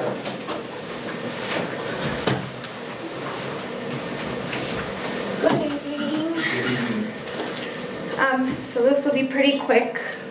Kids Connection's been pretty quiet lately, other than like behavioral issues that I've had to deal with, which has been really out of control. Other than that, we haven't had much going on. We're averaging between 50 and 60 every day after school, looking at between 35 and 40 every Friday. And like I said, other than that, it's been really mellow. I have some exciting news. We were chosen to receive a grant, and I included the cover letter in your packet. It's from the Do Good Foundation, or it's a Do Good grant, and it's a community service-based grant. It's $500 to complete 2 different projects within like 3 areas that they gave us. We were able to choose from environment, hunger, and animal welfare. We were targeting the hunger and the animal welfare, but I misread their guidelines, and it had to be 2 projects within 1 specific purpose. So we kind of re-looked at what we could potentially do with the deadlines that they gave us, and we are going to do 2 service projects, and one of them will be about the butterflies and the bees, and we'll be creating butterfly or bee habitats and growing, I don't even know the correct word, but growing butterflies, or at least getting caterpillars and seeing them through the whole stage. There you go, into butterflies, and then hopefully releasing them at the community garden. With that grant, we will be purchasing flowers that bees and butterflies have around to kind of keep them at least in close proximity. And then the other one we are going to do, it's called the Growing Green Project. And we will be planting food in the community garden to later be donated to either the food bank if they're willing to take it, or to other local. We thought about the, sorry, my brain is lost already today. Nursing homes, and just kind of teaming up with them and seeing if they would like to take it for something. We're gonna do quick produce, so like a lot of carrots and radishes, things that grow really fast and we can pull it out so the kids don't get bored with it. But the $500 is split between those 2 projects, and we will be starting those the week of spring break. We've planned the entire week around those projects specifically. With it, we'll be purchasing curriculum and tools to use at the garden. We will be doing all the pre-planting for all of the food at the facility, and then when it's ready to transplant, taking it over to the community garden. The folks at the community garden were amazing last year, and they saved this little plot for us. We were just never able to make it over, and so I figured if I put this in the grant and the deadline for results, we have no choice but to make it happen. So we are going to make it happen this year. And with that, I have a couple other things that just popped up actually yesterday. I'm gonna send this around. Kids Connection was given a $500 donation from Sunflower Bank. You'll notice the date at the top of that letter. I think it was supposed to come a couple months ago, but they finally got it to us. We took a picture. I'll get that sent out to the paper to thank them. But the corporate sent down checks thanking some local community organizations, and Kids Connection was on their list, so we were really excited about that. Our kids love getting little tiny checks and grouping into a big picture to try to fill it in. The other one was yesterday at about 4 o'clock. Fennell stopped by with the plaque for the dedication of the building. So we now officially have the sign on the building that says the Braying House with the dedication date and everything. And I was in such a hurry to get here that I forgot to take a picture to print out so you can see it. But it gives you a perfect opportunity to stop by and say hi. Other than that, we had the Nerf tournament this previous Sunday. It didn't turn out as well as we thought it was going to. We actually only had one official team pay and show up to register to play. So we kind of just grouped, we had a lot of volunteers. We threw together 2 other teams to play. The paying team got all the cool certificates and we made it really fun. They had a lot of fun, and they have expressed interest in helping us plan the next one if we determine it's something we want to do. So I think along with them, and it was the roller derby group, along with them and those of us that were working to put that on, I think we could make one really successful. I know Sunday morning at 10 a.m. was a really terrible choice of time, but we wanted to kind of get it going and get it on the ground and get the word out. So I think the next one, if we determine it's ready to go, then we will look at all the other possibilities. And so with that, if you have any questions for me. Any questions? Appreciate what you do. Very much so. Your job is tougher than the chief's, I think. I think it has its days, but it's definitely rewarding at the end of every day, so. Thank you. Thank you. Thank you. Jaime? Now I'm looking at how was the last one. Yeah, what's it? Because I did my report the last time. Be first. I'll try it next time. Good evening. My report is going to be pretty short this time. Just review of last month. We finished with the basketball season, and I mentioned that last report that we had. We had a total of 70 kids participating in our basketball league. And the season ended February 17th. The tournaments were hosted by Center, and we had 2 teams that placed in the tournament. One was the second place, and one the third place. Moving on to the adult programs. Along with the PWI programs, we are starting our soccer program right now. So registrations end tonight, and then we have 2 weeks of late registration sign-ups, which include extra $10 because we had to move on with the list and schedule and all that. So with the adult programs, we are starting our adult basketball season. It'll be men's and women's leagues that we do. And one thing that I was mentioning before, just before our meeting, is that we always looking forward to grow in our programs and to bring more teams. And so this wish was granted this year, last year we had a total of 16 teams participating, men's and women's. This year we have 20 teams sign up, and which is good, but now we're struggling with the space facility. Trying to schedule all those teams.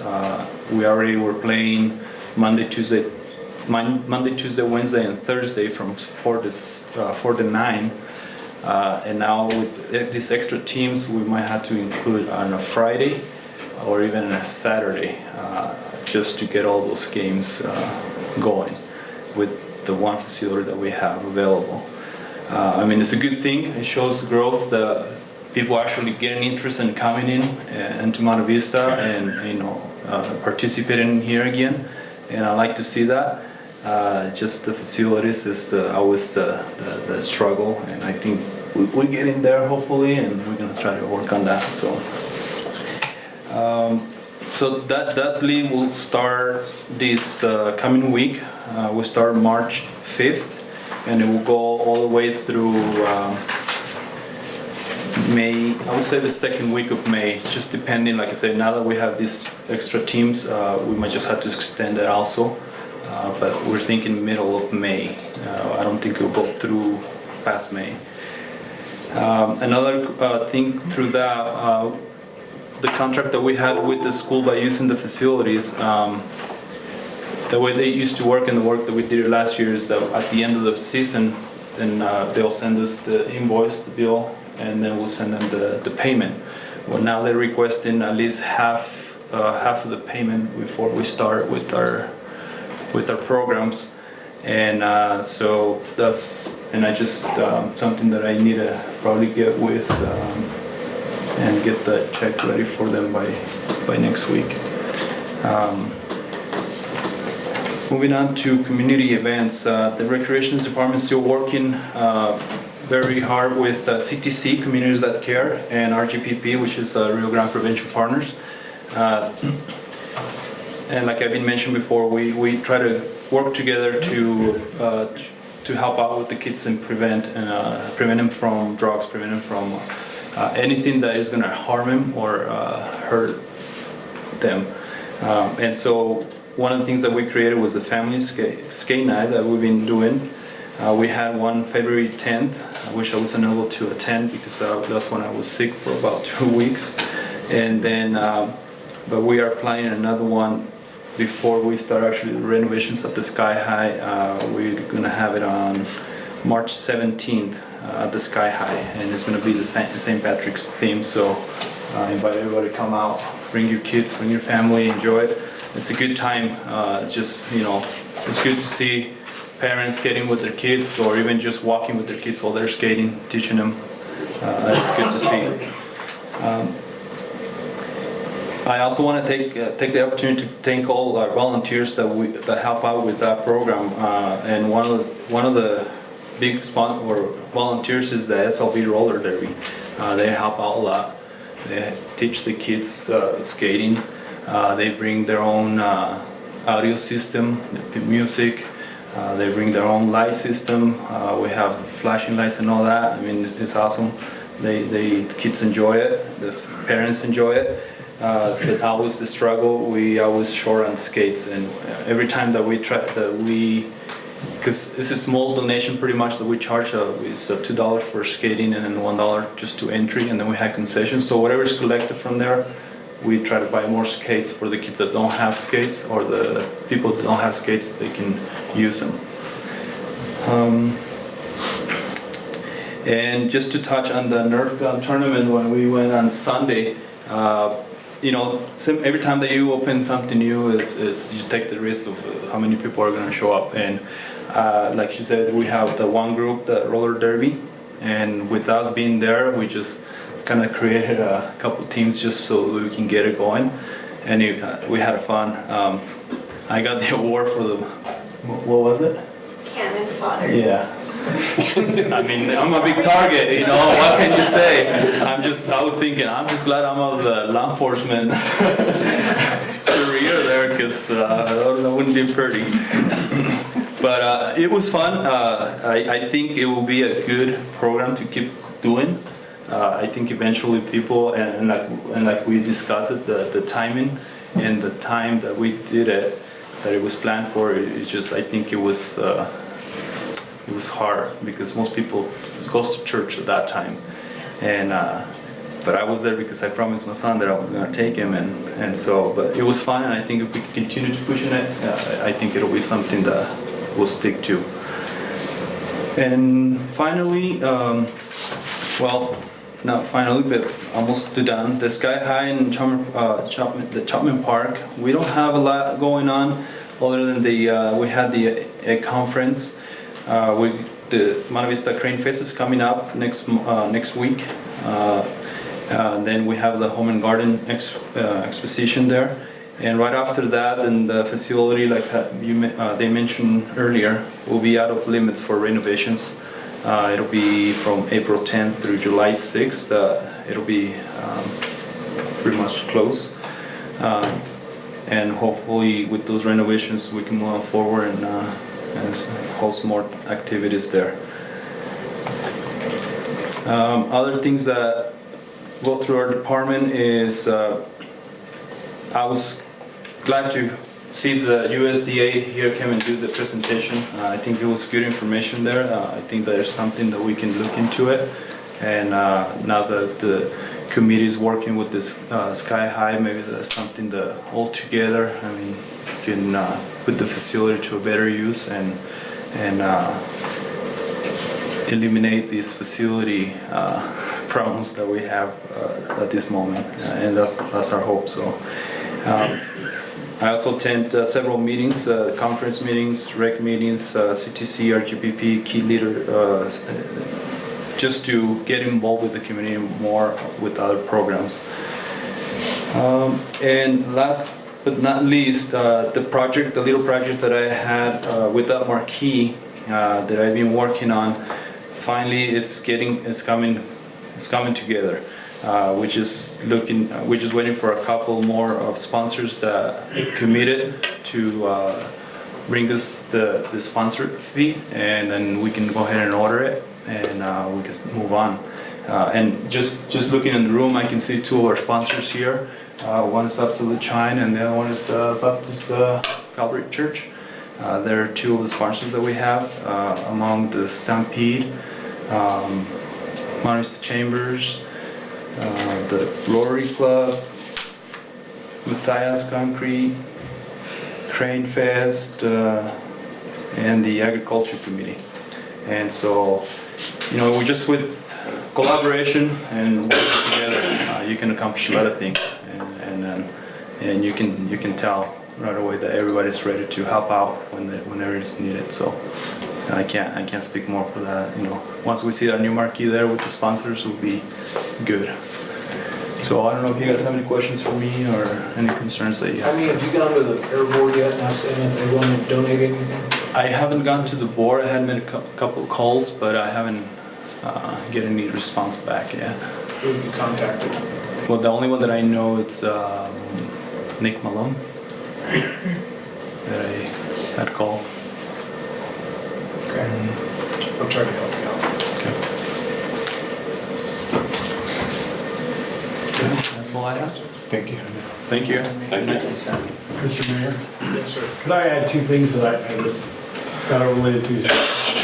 Just on the Sky High issue, so Sky High will be probably closed from April 9th, probably through July 15th.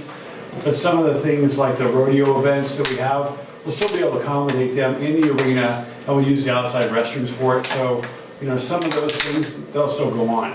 But just the interior of the building being unavailable. And the other thing is the homework for the council members. I know some of you don't have that yet for our strategic planning, so which is fine. If I could just get those, if you want to email them, just by the latest, like Monday morning, because we're going to do some compilation in the afternoon as are all in. So, if you get that all to us for our strategic planning workshop next Monday, that would be awesome. Thank you. Council committee. Kathy, you got anything you'd like to say? I attended a lot of meetings, but they were all reported on by Forrest because they were almost all with him. One thing we did that we haven't really talked much about is meet with Bob Webb in the school. And one of the things that was suggested by Margaret Hurd was to get some high school kids involved in city council. And we're doing that. I've talked to the Delta Center principal and the high school principal. And I was even trying to coerce the two young ladies that I knew from when I taught middle school into coming and being part of what we do at city council, and then take what we do here back to the high school, give us their opinions. We kind of feel like they're the future, and we've not really talked much about that. But everything else, Forrest has already commented on, or someone else, so. Okay. Joe? Just a brief statement. First and foremost, I appreciate everybody showing up and making the comments that they did. I do believe that this is how democracy works. And if you disagree with someone, you show up and you state your opinion. And that is fair. I would like to make one point of clarification. Mr. Skeff, I'm going to quote you word for word except for one word. I prefer not to curse in this setting. But the words that were said was, "I will burn your house down, run you out of town, because I will not allow a young whippersnapper to mess up the town that I built." You remember that, Bob? No. It's too late to do that, Joe. It's too late to do that, buddy. What's happening to you tonight, you did. I didn't do it, you did it. So don't make up stuff. Hey, how about the stuff that you put in there about the threats, was that kosher too? I was gonna hit you with the ball bat, did you hear me say that? Yes. You did? Well, you're lucky that tape is screwed up because I have to prove it wrong. And don't blame this stuff on me, Joe. Don't blame it on me. This is the first city council meeting I've been in years. I don't like to come here. It's none of my business what goes on here. We got you guys elected to take care of things. And when something happens, like happened last Thursday, and forces me to come over here, I've got to come over here with a clean mind and a good heart. And after you left my home Thursday and the police came to my house and quoted you, what you just said again to him, and I proved to him that that was not right and that was not a threat, it wasn't even it was just a statement, and you twisted it up just to get some little variety, that's terrible. But then you did it on the website. Well, I don't understand your thinking of what you want. Because you're not going to get it as long as I have something to do. But remember what I said, Colette and I contribute to this town, nuts and bolts. And we're going to find out who's more important, you or me. Well, I want to add something. You keep talking about he believes in money and you believe in service. We both have the money, but I give a lot to this community. I have volunteered many, many hours to this community. Now how can that be just us? I heard 3 or 4 people here voice their opinion, and I'll relate to what I had to say. Is everybody out of step but me? Or is it you? Better go to sleep, go to bed tonight, think about it, because what you're getting tonight, you caused, nobody else. I rest my case. But don't let me see something on the internet tomorrow morning or in the paper that's derogatory, because I'll be back over here and I'll tell you what, the shit will hit the fan. Pardon my French, I apologize. Victor, anything? Gary? Oh, thank you. Yeah, thank you. I have a whole litany of things, but I also happen to glance up at the clock. So some of this we'll cover at a later date. But just a simple statement, while much has happened to sidetrack this council and delay or even subjugate our agenda in the last couple of months, much also has been done to move this town and its citizens forward.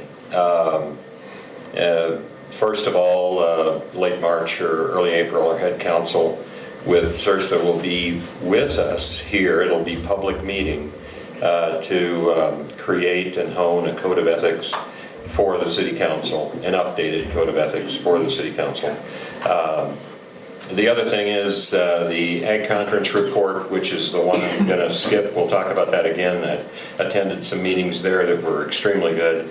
The Sky High rehab is currently moving forward and scheduled. You already know about that. Water rate reductions are in the works. Hopefully there'll be some more in the newspaper about that. I'm not going to take time to go into all that. Some of the other things that I have been not necessarily involved with, but certainly a support of, and the community needs to know about, hike and bike trail system being considered out at the Home Lake area.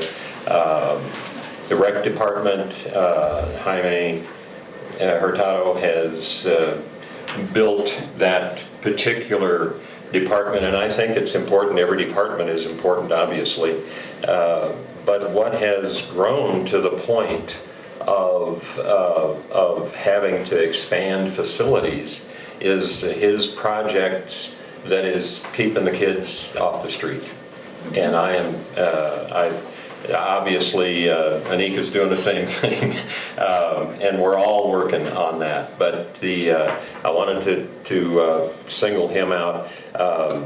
I'm really only there's a lot on the list here. I'm only gonna touch on one other thing, and that is a disabled American veteran that made the headline in the Monte Vista Journal, I think it was January 31st. Had his benefits cut to the point that he was going to be out on the street. We're not talking about just, cutting your lifestyle back a little bit. This was over 50 years. Well, he's been a DAV for almost 50 years. He was 100% disabled in Vietnam at age 18. And so this has been going on for a long time. They The VA came back and said that we've overpaid you for the last 37 years, so we're penalizing you for that. I have another opinion about who ought to be penalized for that. In any case, to make a long story short, he and I went down to the Veterans Veterans Coalition of San Luis Valley down in Alamosa, and also been working with Jack Rudder. But nonetheless, the bottom line is he received a letter about a week ago saying, sorry about that, your request has been approved and your benefits are reinstated. I apologize, Ray. I brought my 2 dogs and it's been 3 hours in the car and I don't want to have to clean my car. That's okay. Thank you, Ray. Thank you for that. Thank you. So I could go on, but there is so much good that's been going on.